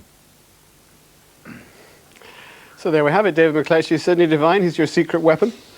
Well, Sidney's a staunch supporter of the Conservatives in Ayr and has been for 40 years, and it was a great pleasure to be campaigning with Sidney, a great trooper. But is he the future of Scottish conservatism? No, he's not the probably. future of Scottish conservatism, because we've got lots of young people voting for us as well. But Sidney Devine is a great chap. He's still performing, still selling lots of albums, CDs, videos and the rest of it, and he was a real joy to be out with on the streets of Ayr. You couldn't match it, could you, Mark Russell? Well, for somebody who had a hit that both yodeled and whistled at the same time, I'm not sure I'd wish to match it. I mean, celebrity politics is one thing, but I do think that we've got a new definition of celebrity politics now in Scotland. I think the important thing about this by-election was the people who were out in the streets, and the people who were out in the streets didn't seem terribly interested in Sidney Devine. They were more interested in other people. Well, they were actually... He gave a lot more autographs than you or Alex Salmond did, that's well, for sure. And I suspect substantially more than William Hague did, too. No. Well, there wasn't a lot of razzmatazz in this rather downbeat election, was there, George Lyon? No, I don't think so. We didn't have Sean Connery jetting in to help the SNP. We did have the support from Kirsty Hume, of course, Scotland's most glamorous supermodel, he's from Ayr and was indeed supporting the SNP. But of course we didn't have Tony Blair, did we, Henry McLeish? Well, this is a postscript to the previous discussion, and thank God it was Sidney Devine and not Phil Galley that were rendering a song. But no, I mean, the Prime Minister doesn't go to every by-election. I mean, he made that quite clear when he was up, but he was up in Scotland and it was successful. But seriously, were you concerned that the voting public, at least in Ayr, didn't seem to be overwhelmed by this election campaign? Well, but I think I think everybody else has made the valid point that 57%. That's a good turnout in the circumstances, especially when they've had so many elections over such a short period of time. That said, it is also a new institution, and I think as the institution's reputation grows, then I think the support, and of course let's wait until we get to the next Scottish Parliament election results, because that will be the true test right across the board. We're just looking there at the count. Signs of movement. Looks like people are getting ready for something. Perhaps an announcement, but not immediately. David McCletchie. It has been obviously a verdict on the performance of the Scottish Parliament as an institution.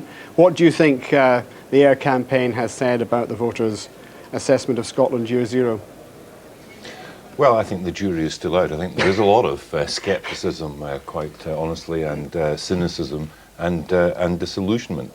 I mean, the turnout is certainly good, as others have commented. So it shows that there is a lively interest in politics. Do you think it's just that? Do you think it's just perhaps that people are fed up with election campaigns? They'd really rather get them over. They're quite happy to turn out to vote, but they don't really want to go through the motions. Well, sometimes the parties think you don't want to go through the motions because 3 or 4 weeks is an extremely exhausting process.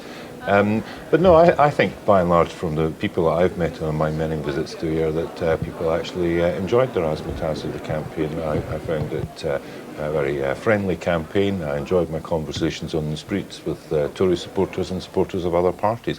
And I think people value the democratic process, and a constituency like Ayr, people do take it seriously, do turn out to vote. We've seen that in the past, and I think we've seen it tonight for a by-election. Well, Mike Russell, the SNP always piles in a tremendous effort into by-election campaigns like this, but are you finding there's a bit of a law of diminishing returns, that you're getting less back from these absolutely not. I mean, I expect tonight we'll have had a great deal back for the party likes by-elections, it works hard in them. But the interesting thing about this by-election, if we're talking technically, is that its date was clearly set by the presiding officer, an entirely different arrangement than existed at Westminster. We knew when this was going to be, substantial time ago, I think in January, we knew when this was going to be. So the parties have been able to pace themselves. I hope this doesn't lead to 6 or 8 week campaigns. I think there's a tendency to do that. But this has been well ordered in that sense, and I think the public have liked that. I don't think they would like it if we got up to very long campaigns and by-elections. OK, Mike Russell, let's have a word now from John Curtis, who's waiting patiently for us in the newsroom. John, just take us through this result, the order, and what we should mainly be looking out for. Well, I think there are perhaps 3 key figures for people to listen to as this declaration comes to us in the next few minutes. The first is, what are we expecting the Conservatives to get? Now, if the Conservatives get less than 12,000 votes, the odds are that they will not have done as well as they did last time around. I think we're now going to get the result of Ayr. Sorry to cut you off so abruptly. Here is the result for the Ayr constituency by-election. What's the result in Ayr? William Clifton Botcherby, Scottish Independent, the Radio Vet, 186 votes.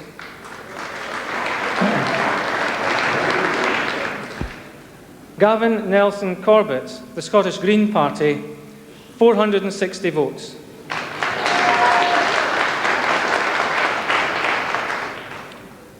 Kevin James Dillon, Independent anti-cloning candidate, 15 votes.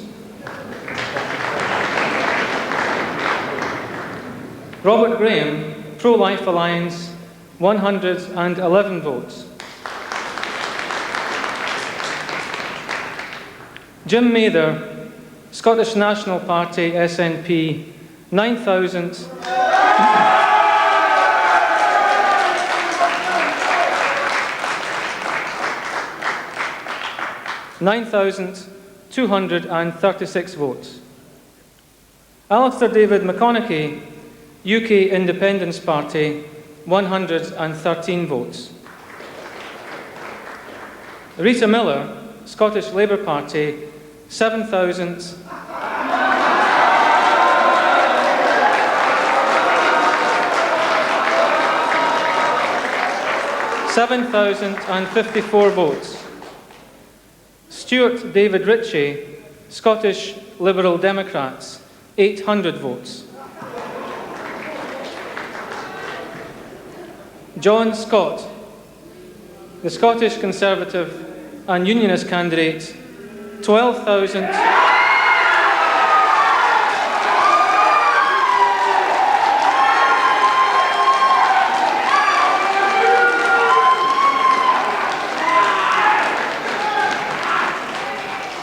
£12,580 votes. James Stewart, Scottish Socialist Party convener Tommy Sheridan, 1,300.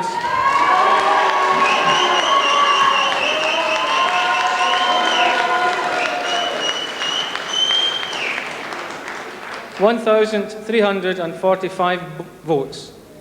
There were 58 rejected votes. I declare John Scott to be elected to represent the constituency of Ayr in the Scottish Parliament.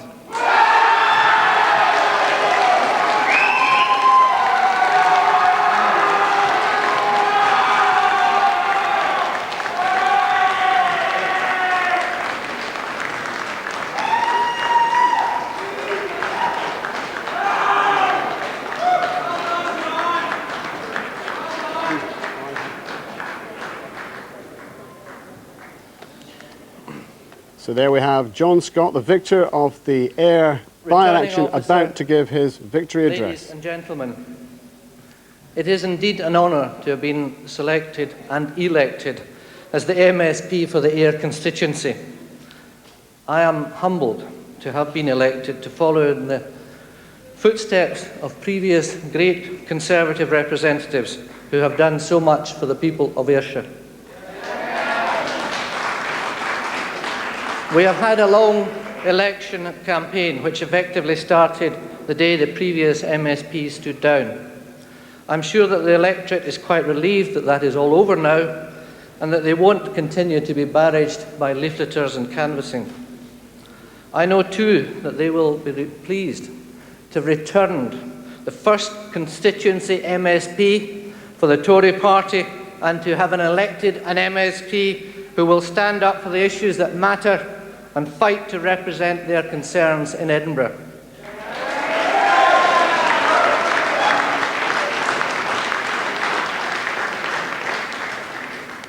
This by-election campaign has run very smoothly, and I hope that all the candidates will agree with me that we have had a fair fight in which we have had the chance to put our own policies across.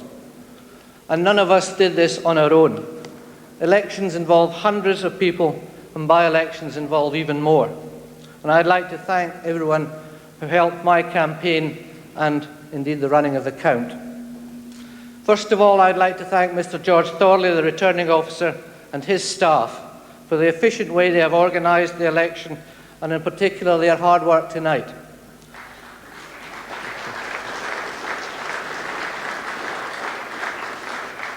I'd also like to thank the police for their presence at polling stations throughout the day and for making sure that everyone was able to go about their lawful business.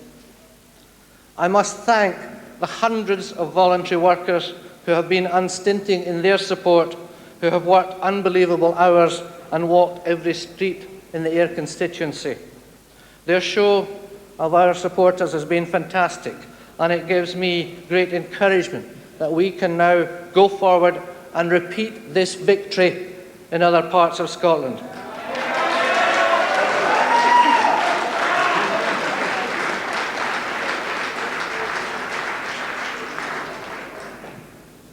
I must make special mention of my agent, Pat McPhee.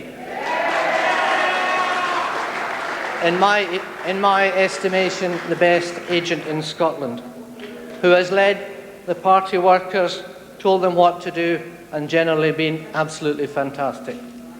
Phil Galley, too, has been a tremendous tower of strength, and I want to thank him particularly for his support. And I look forward to joining Phil and all my other colleagues in the Scottish Parliament when it meets next week.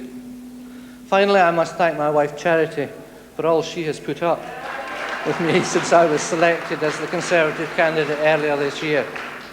All these people, together with the great people of the Ayr constituency, have helped ensure a victory for the Scottish Conservative Party. It's not just a great result for Ayr, but for Scotland. Tonight's result signals that the revival of the Scottish Tory party is well and truly underway. We will see the results at the next general election. If tonight's results are repeated across the country at the next general election, we will once again see Scottish Conservative seats in double figures.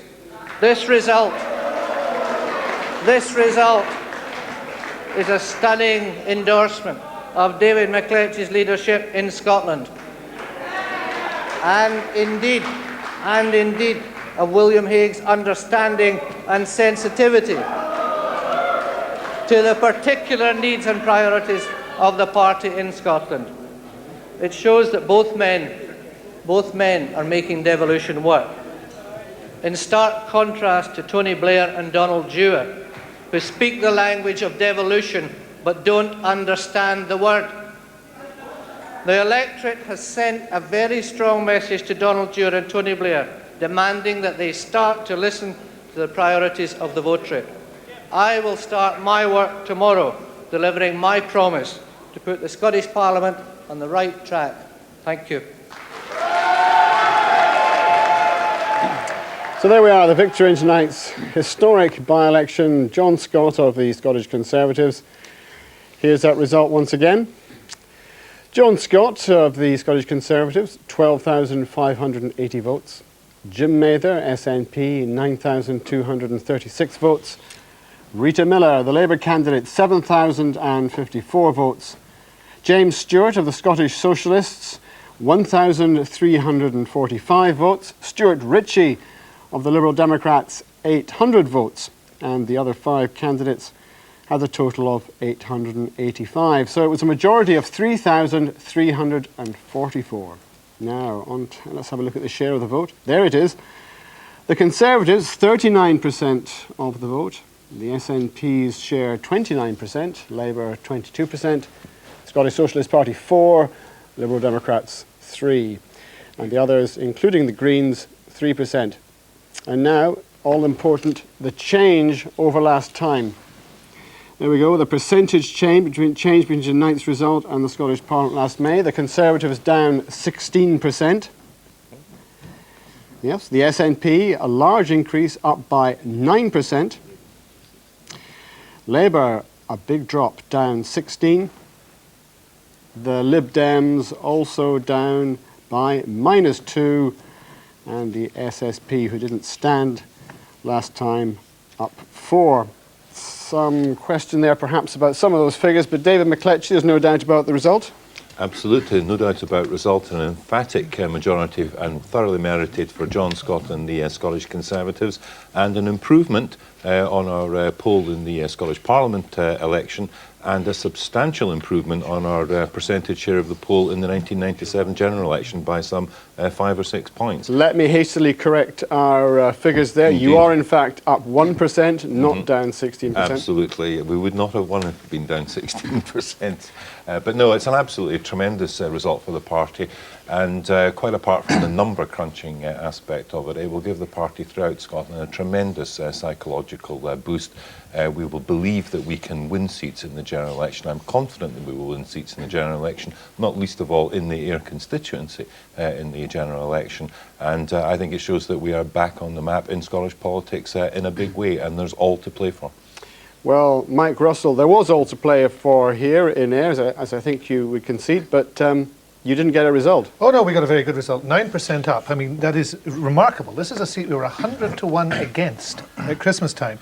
I certainly think this is a good night for the SNP, but I'd remind David McCletchie, 22,000 votes in 1992, 15,000 in 97, 14,000 in 99, 12.5 now. I mean, their graph is going like this, and the SNP graph is going like that. And I think that's the story of Scottish politics. Those people who are moving and changing are moving and changing to the SNP. If you're a Tory, you remain a Tory, but nobody comes and joins you. But anyway, you cut it, Mike Russell, it's second, and not a very good second. Oh no, either. very good second in this constituency, which is 50th on our list. And I said that at the very beginning, so I'm simply repeating myself. 50th on our list, we've shot right up. Labour has absolutely collapsed, and the Tories are steady. Now that's very good news, because we're the ones with dynamism in this constituency and in Scotland. We're the ones who are moving up. Every poll shows us well ahead of last year. The people who are going down are the Labour Party, and the Tories are simply treading water like one-legged ducks, I think the Rodri Morgan phrase was. Well, Henry McLeish, are you in free fall? No, I don't think we're in free fall, Ian, but it's a poor result. Now, we're disappointed. And as I said earlier in the programme, disappointed for the candidate, Rita Miller, who was excellent, and she'll be back. But I think that Mike Russell is over-egging the pudding as far as the Nationalists are concerned. They hoped they would do better. They haven't. They're 2,000 votes ahead of us. That said, big increase in their share of the vote. But I think it's important to put it. I think it's important to put it into perspective. I could go through Screed's. I can go through Screed's in our previous by-election results, and this would put it into very firm perspective. And I think the other point has to be said that despite the the victory that the Conservatives had, this is no Tory takeoff as far as either Scotland's concerned or the United Kingdom. And I think Mike Russell's highlighted the fact that there are certain, in terms of percentage, up. In terms of votes down. So as far as I'm concerned, this is no Conservative takeoff throughout the country. That said, the important point for Labour is we've got to look closely at everything that I've talked about this evening. We've got to look very closely at the result. I promised the electors that we would listen we would learn, and of course that task starts tomorrow. Well, the way you're putting it suggests that it's not so much Rita Miller's defeat, but perhaps Donald Dewars. No, I don't think that is the case, Ian. I mean, I think we've had a long enough programme to suggest that by-elections are about many factors, about many influences, and it's very difficult But to clearly the just highlight. perception of the way Labour is conducting its administration in Holyrood has been a major factor here. Well, I think we are an executive, you know, we're in coalition with the Liberals, and there's no purpose, I think, in singling out any individuals. That said, the essence of our democracy is we have elections so that people could register their concerns, their views. This has happened. It would be a strange party indeed that didn't go away from this thinking that there was a lot to look at. And I think, as I said before, we want to do that. There is no point in having elections if we cannot learn lessons from them. Well, what lesson for you, George Lyon, for the Scottish Liberal Democrats? 800 votes as against the Scottish Socialist Party, who had nearly twice as many. Well, it's quite clear that the protest votes certainly went to the Scottish Socialist Party and to the SNP. Why was I mean, that? we're disappointed about the 1.4% drop. I think actually, if you look at it though, I mean, the Conservatives, and I congratulate John Scott, who's actually a personal friend of mine, in winning this seat, but that's still, in actual numbers turned out, you've dropped by about 2,000 overall. But the big losers in this one, of course, are the SNP. Their average increase for by-elections over the last number of years is 16.6%, and this time they've only managed 9. It's also the 8th consecutive by-election where they've had glorious second place. Surely that's a little rich, George Lyon, since you've actually come 5th. 4,000 votes for the Liberals in 1992, down to 2,000 in 1997, down to 1,600 in 1999, down to 800 now. 2 more elections and he'll have no votes. I mean, that's the loss, George. Brief response, George Lyon, to that. Sorry? Brief response.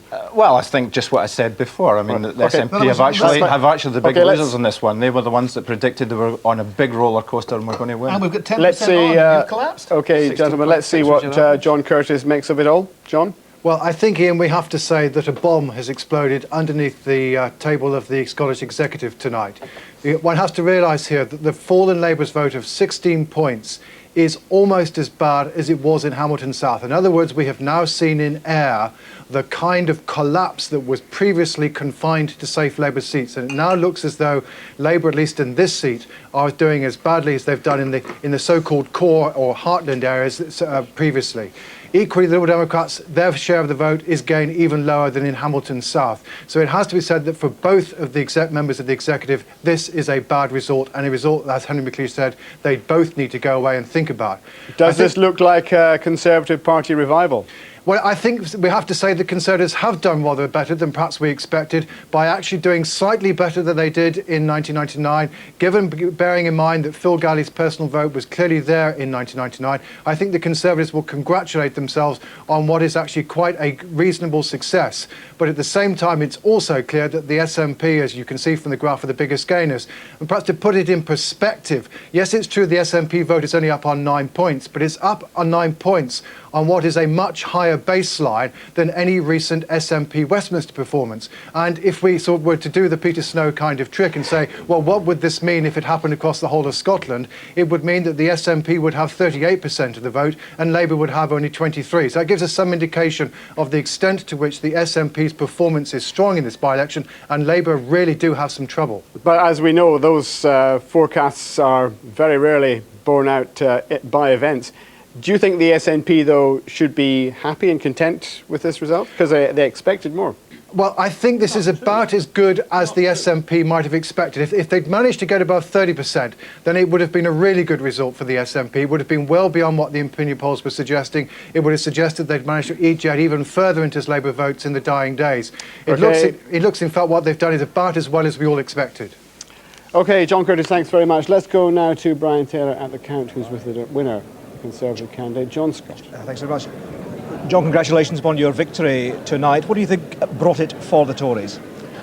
A combination of circumstances, a realisation of the people of the Ayr constituency that Donald Dewars' policies were not what the people of Ayr wanted, a realisation by the people of the Ayr constituency that Mr Blair's policies were not delivering what he promised for the people of Scotland, and local issues, the closure of the Carrick Halls, certainly destroyed the Labour candidate. And yet your vote has effectively stood still. 38 in May last year, 39 this time. It's hardly a surge forward that's going to win you the, what was it, double-figure seats across the country you were talking about. We are very glad we won, and but you've won as a consequence of the SNP biting into Labour, not upon your own merits. Not at all. No, we're very happy with the result tonight. We will analyse it further tomorrow.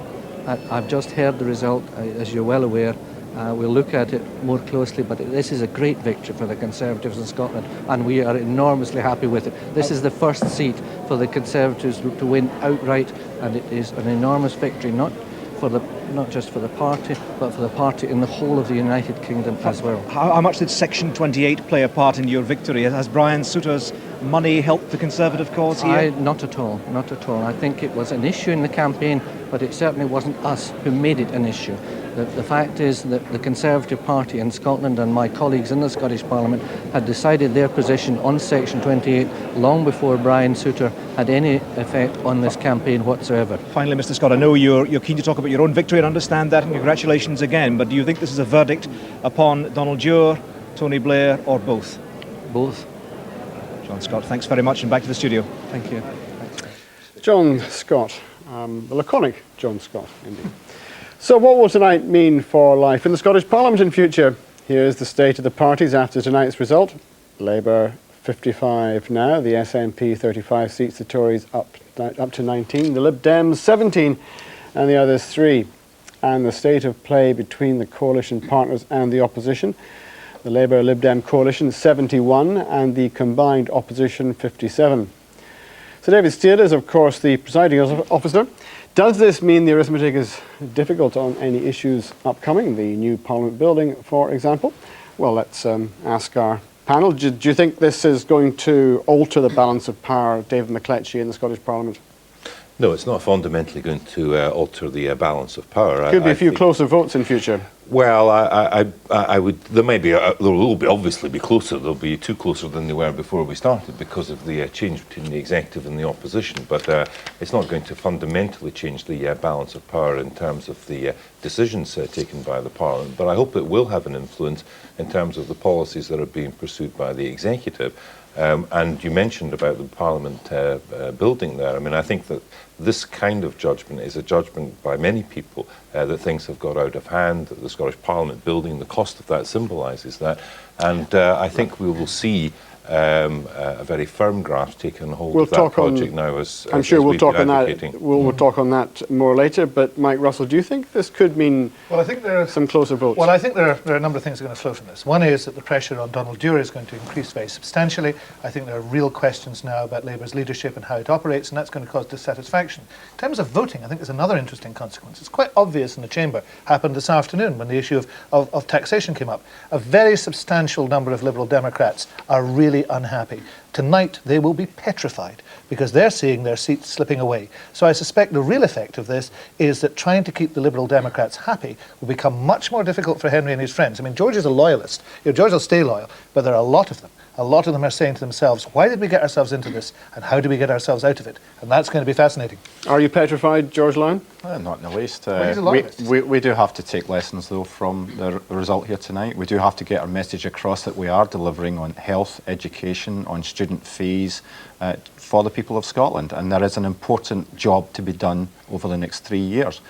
So I think the Liberal Democrats will be still even more determined to make sure that this coalition works and that we deliver on our promises, as we already have. Not what your members are saying. Okay, well, let's leave that for a moment. Go back to the count where our political editor, Brian Taylor, is still there, and joining him now is the defeated Labour candidate, Rita Miller. Yes, indeed, Ian. Thanks very much. Rita Miller joins me. Commiserations upon the defeat. One doesn't like to rub it in, but third place, and a pretty humble third place at that. What do you think was the cause for this? Well, I'm disappointed, but I think if there had been more time and we'd been able to speak to people directly, we would have been able to influence people more. I think it's explaining, what's going on. But surely you went round the doorsteps, you canvassed, you held the public meetings. We did, but there was confusion because there were many other aspects of this campaign that weren't directly to do with this constituency. When so much money is poured into the constituency in terms of advertising and so on. It just generally confused things. You're talking about Section 28. Was that damaging to you? It wasn't the major issue on the doorsteps, but it undoubtedly, there was some influence and people began to get confused by it. Are people concerned about the behaviour of the executive, or not the behaviour, policies of the executive, or is it issues like pensions and taxation? In other words, UK issues that need to be addressed by Tony Blair and Gordon Brown? I think, obviously, this is an area where there are a large number of pensioners, so obviously pensioners matter here. And the situation is that we've started to deliver for the poorest pensioners. We have to deliver more for the next group of pensioners, and perhaps they wish that to come sooner rather than later. You're saying, in other words, that Gordon Brown needs to start delivering on some of to some of the more needy in society to assist the Labour cause. I think Labour has delivered to some of the most needy in society. That's where we've started, and perhaps we're having to move on now. The situation is we're halfway through a term in government, and therefore we're only halfway through the programme. What we want to do is build on what's there before, and that's what we're doing. We are making progress and we are delivering. Presumably you don't feel any particular fellow feeling towards Ian Welsh tonight, who landed the Labour Party and yourself in this predicament. Ian made his decision, and that's his decision. I was pleased to fight the by-election because it's been very, very interesting for me on a personal basis. Would you deny, though, that the Section 28 campaign, the Keep the Clause campaign, I'm sure, will claim, and they may have some justification for it, that it was their arguments that swayed this, that kept the Tory vote up and ate into the Labour vote? Would you deny that? I think it was just the message became confused, and the electors became confused by the whole situation, and it was very difficult to stick to the real issues that really matter to people, like the health service, like the various kinds of support we give to families, which is very important to us, like education. It just all got very confused, and the messages just simply were not getting through to people. Just finally, perhaps, what lesson do you hope the Executive and the Westminster Government will draw from this very heavy defeat for the Labour Party? I don't think it is a heavy defeat. I think the situation is that we did not get our people out in as many numbers as we hoped that we would. Would you fight this seat again? I would, yes. Dr. Miller, thank you very much indeed. Beaten but not unbowed. And back to the studio. Thanks very much, Brian, with the defeated Labour candidate Rita Miller. Well, Henry McLeish, Rita Miller did there rather suggest that Section 28 played more than a peripheral role in the events of tonight. She said it confused things, and it undoubtedly did influence the result. Well, I think what I said earlier matches that in the sense. I don't think it was an issue. It wasn't the prime issue, on the doorsteps, but it was a huge background factor. I mean, there were billboards travelling throughout the constituency day in, day out. There was press adverts. There was a tremendous investment in that. But, I'm disappointed for Rita Miller because she's a good candidate and she'll certainly be back. But can I just make 2 points? I think, first of all, the coalition is still alive and well and strong. And I said earlier that the Liberals have seen low opinion polls in many newspapers for a while now. They've stuck by it. It's not an easy task, coalition.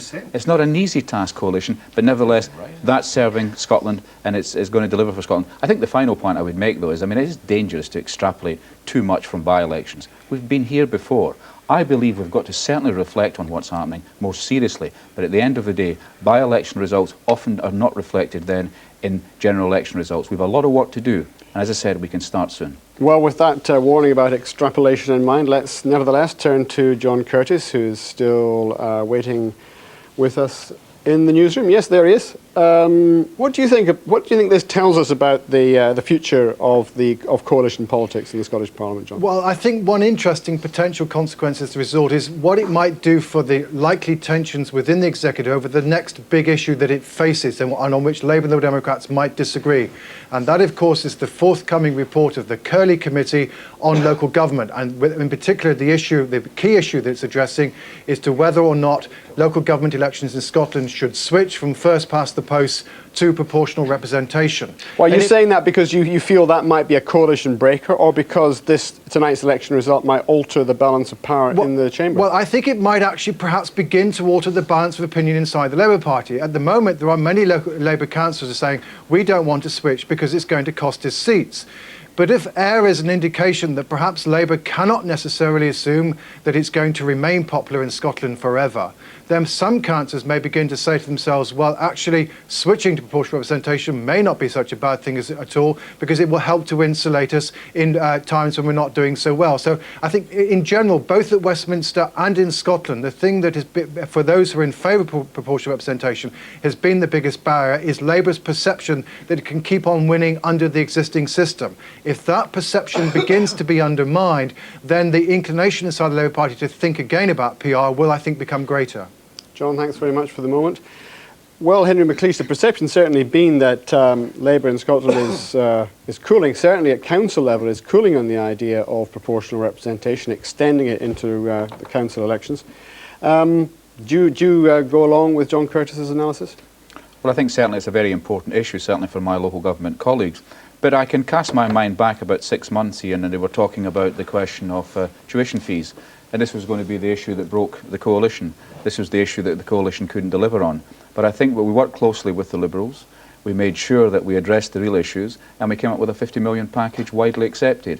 Now, as far as I'm concerned, these are issues which are going to be challenging. But I think what is important to put to rest tonight is that coalition politics is not an easy way forward. And I think there will be tensions, but I have no reason to doubt that tonight will set back the coalition. It does mean we've got to work much, much harder. And as I said earlier, not only listen to the electors of Ayr, but clearly listen to our colleagues in local government who have a voice and should be listened to. Well, as you say, coalition is, as it were, a two-way street. Now, you have conceded in the partnership agreement with the Liberal Democrats, you accepted that there would be movement towards electoral reform. Given that there is widespread opposition to it within Labour, certainly at council level, are you still committed to persevering with proportional representation? Well, I think that's an issue that's going to loom large reasonably early in the future.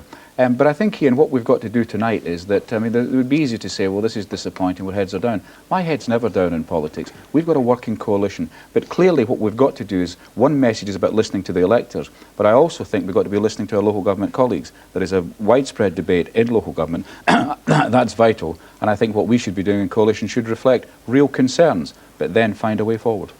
Well, George Lyon, you will have to address this real concern within the broad body of the Labour church, as it were in Scotland, about proportional representation. But do you still hope to see it?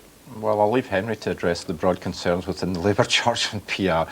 Our position is very clear in that we believe it is the right way forward. We must have fair votes for council elections as well as the Scottish elections. And I think that that will come to pass over the lifetime of the Parliament. But do you understand Henry McLeish's difficulty here? It'd be very hard for them to persevere with it if there is overwhelming opposition from within the Labour Party. Well, I think the key issue here is we've actually got to listen to the people of Scotland, and there was a poll done just a couple of weeks ago on this very issue, and it's quite clear from that poll that over 70% of the people of Scotland actually support fair votes for local government. And most importantly of all, within the Labour voters in that poll, there was a majority for PR. So I think actually there's actually a strong feeling out there in the country within Labour voters and the people of Scotland that they should have fair votes for council elections. Well, Mike Russell, you always also support fair votes in council elections? Yes, absolutely, and I do think it's long overdue, and the debate we heard at the Labour Party conference was a debate born out of fear and panic at losing seats. I mean, some of the remarks made were astonishing. Jimmy Hood's remarks seemed to indicate that the voting system was only there to make sure that Labour won. Now, that's the type of arrogance that is costing Labour seats and votes. But I don't think that the break of the coalition will come simply because there's one huge issue. I think the break of the coalition, if it breaks, will come because of the things I've been talking about. The fear that it will exist in Liberal Democrats about losing their seats, the fact they're being tainted by association with a failing government, and the fact that there really is no love lost. Labour is using this coalition to try and control the Scottish Parliament. The Liberals are using it because they got some jobs out of it and they thought it'd get relevance. It's a marriage of convenience, and that's becoming very inconvenient at the moment. Well, David McLetchie, you're not particularly interested in changing the electoral system, but you're benefiting from it in the Scottish Parliament. We absolutely have. We didn't make the rules, but we campaigned by the rules and fought by the rules and won by the rules. So I'm very happy to take all these victories and the victory tonight. I think in relation to local government, what we want to see coming out of Curlie is a move to elected provosts in our cities. I think that's very important, and we also want to make absolutely sure that the very important link at councillor level between a councillor and a ward is maintained. I think that's absolutely crucial in any changed electoral system, because that really is the bedrock of local government, and some of the PR systems that are talked about I just don't think will actually satisfy that test. All right, let's leave it there and go to Brian Taylor, who's at the count with Jim Mather. Indeed, Ian, thanks very much. Jim Mather, congratulations on a good show for the SNP, but of course, yet again, perhaps for the Nationalists, a good show, but not the victory. I think good is understating it somewhat, Brian. I think it's a tremendous show. We've got a fabulous swing against Labour, a good swing against the Tories. We're really in the mark here. We couldn't have scripted a better outcome. We're delighted with this, and this puts us in pole position. There is not a seat in Scotland where we're not relevant and compelling, and we've seen Labour now come a very poor third in what was their own two-horse race. But can we seriously draw these national comparisons and national extrapolations from something which was dogged by local circumstances for the Labour Party, a by-election they didn't want in their most marginal seat amidst controversy over Section 28 and other executive policies? You can't draw national lessons from that. I think you just take that off the top layer and get down to the quick here. The quick is that there is discontent and disillusionment across the board with this Labour administration. People have come to a very clear conclusion. What suits Middle England is not hitting Scottish values, and Scots are seeing their living standards squeezed across the board. Low wages, low pensions, rises above the rate of inflation in water rates and council tax, rises in fuel. People are hurting and people want a better option, and people value in Scotland their public services. And when you say disaffection across the board, is that across all wage ranges, across all income groups? I think it is. I mean, remember here in Ayr, a lot of people in the higher income groups are commuting daily to Glasgow and seeing £50 of their disposable income being spent at the petrol pumps. That's £50 that doesn't get spent in the retail side of the Ayr commercial activity. So it hurts, yes. But the Labour people we speak to here, they say that when they get to confront those arguments directly, they can contest the argument on Section 28, they can explain the economic policy and the advantages coming through. They say that when these things will turn round, it's only transient. People may nod and smile to them on the doorstep, but these old loyalties are going. People are finding it logical, necessary and honourable to junk these loyalties, and they're coming to us. We expect them to stay with us now, Brian. We are relevant and compelling to them. We have values that are their values, and we believe firmly that a strong economy needs strong public services. Simple equation. I hesitate to use a cliche, but one is reduced to them at this sort of time of the morning. Haven't we heard all this sort of thing before from the SNP? That people were switching from Labour, that disaffection would see them lose the loyalties of the Scottish people? Look at the evidence today. We're seeing the evidence, statistically, but we've been meeting it day and daily, anecdotally, talking to real people and getting that message. The Scunner factor. The Scunner factor is there, and the thing about it is, I think the Scunner factor is now been such a relief to people. They're coming into a party that sees a bright, new, prosperous future for Scotland. And that is achievable, and people now believe it and they want it, and that's a delight to me. Mather, thanks very much for that, and that's going to be the last little bulletin, I think, from the Ayr count here. 3 stories for the price of 1 tonight. A Conservative victory, the first directly elected member of the Scottish Parliament in Tory ranks. The SNP, a good swing in their direction, and the Labour Party in 3rd place. A very poor 3rd place indeed. Back to the studio. Thanks, Brian. Let's take a Westminster take on this Ayr Scottish parliamentary by-election. Henry McLeish, you weren't well served, were you, by some Westminster Labour MPs who made some very harsh criticisms of Donald Dewar in the course of this campaign? Well, I think that I saw these comments in the papers, and I think this is a time that these comments are not helpful. That said, as part of a review of the election result this evening, we've got to look very closely at what we're doing, because it's absolutely vital that both Westminster and Edinburgh work together, because we are devolutionists, we're not separatists like the Nationalists, and for the whole exercise to be successful, we've got to be working together. So that is a main task which lies ahead. I think we can do it, and I think at the end of the day, the people of Ayr have spoken up. Every member of the party, every MP, whether at Westminster or Edinburgh, has got to listen, and I hope they do that. But does this have implications for Donald Dewar's leadership, perhaps his own leadership, but those around him? Is it time either for a reshuffle or for Donald Dewar to be given a deputy? It's 9 months into the new Parliament. The coalition is working and delivering. Donald is leading that. I think what we've got to do is to look at in detail at the result this evening and go forward. But it can't go like this, can it? There's a lot more to be done, I think, and we're all collectively responsible for what we're involved in. And as far as I'm concerned, in a year's time, in 2 years' time, there will be tangible benefits from what we're doing. And the crucial thing is that on health, on education, on jobs, on local government services, a tremendous amount being done. The task ahead is an obvious one, to make sure that what is happening in Scotland gets through to people and that's a major task for us. Okay, David McCletchie, what implications for Westminster do you see this as the rebirth of the Scottish Conservatives at Westminster as well as in Scotland?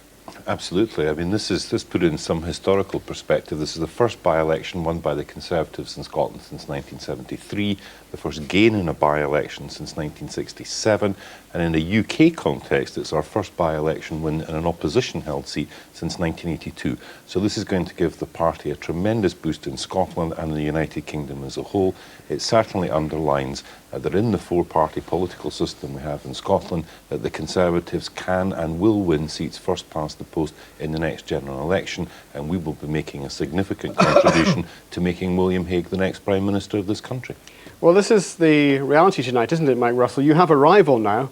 If you are if you are going to be the major opposition party in Scotland, you'll have to do better in future. Well, a 1% increase in the vote would actually give the Tories not a single other seat in Scotland, not actually one more. So rather than this just being, as we've heard John Scott and we've heard David McCletchie say, the start of a glorious new dawn, this is actually a sort of brief glimmer of the sun before it sets below the horizon. This is going nowhere. Steady the progress reality for the is, last I've used year, the figures, we keep David, on going. let me just very quickly use the figures again. 22,092, 15,097, 14,099, and now 12,000. So reality is, it's going down. All this You're to not, turnout. This you is are our not best going anywhere. performance back to The SNP is 1992 rising. when we won the The general SNP election. is getting the That's the confidence of the reality, Scottish people, and that's what we're doing and it is next quite time. obviously the SNP that is likely to move forward from this. So I'm looking forward to that, and I think tonight has been another significant milestone in the process of independence. Of course, what Labour will say is that in a number of seats like Eastwood, more SNP votes are liable to let the Tories in. Well, I think the reality of tonight, of course, is, and Alex Salmond said it earlier on the programme, that if Labour had been honest about this by-election, then it's the SNP that would have won tonight because Labour's got in the way. Now, the reality is Labour has let the Tories in, and of course, Labour would rather have the Tories in because Labour is very scared of the SNP, and of course it's adopted most of the Tory policies, so it doesn't give it any bother. So that's a lesson tonight for West Central Scotland, and I'm sure it's a lesson that'll be taken in Labour-held constituencies. It's Labour now that's going to be a wasted vote because it may let the Tory in some places. Yeah, but lots of Labour voters don't want to break up the United Okay, Kingdom. well, lots of Labour voters want to change in Scotland. It's your voters. Okay, George Lyne, but as it were, you've let the SSP, the Scottish Socialist Party, in, haven't you? This is a serious problem for Scottish liberalism. Well, it's disappointing, but as I say, after the Monklands by-election in 1994, we recorded 2.6% and yet went on to win 10 seats at the following general election. So I'm not too disappointed. We do have to listen to what's been said. I mean, the big losers here, of course, are the SNP. You know, 16 average swing over the last number of by-elections, 16.8%. They've only managed their Scottish parliamentary election average for 28% of the vote. 800 votes. A total repudiation of separatism by the people.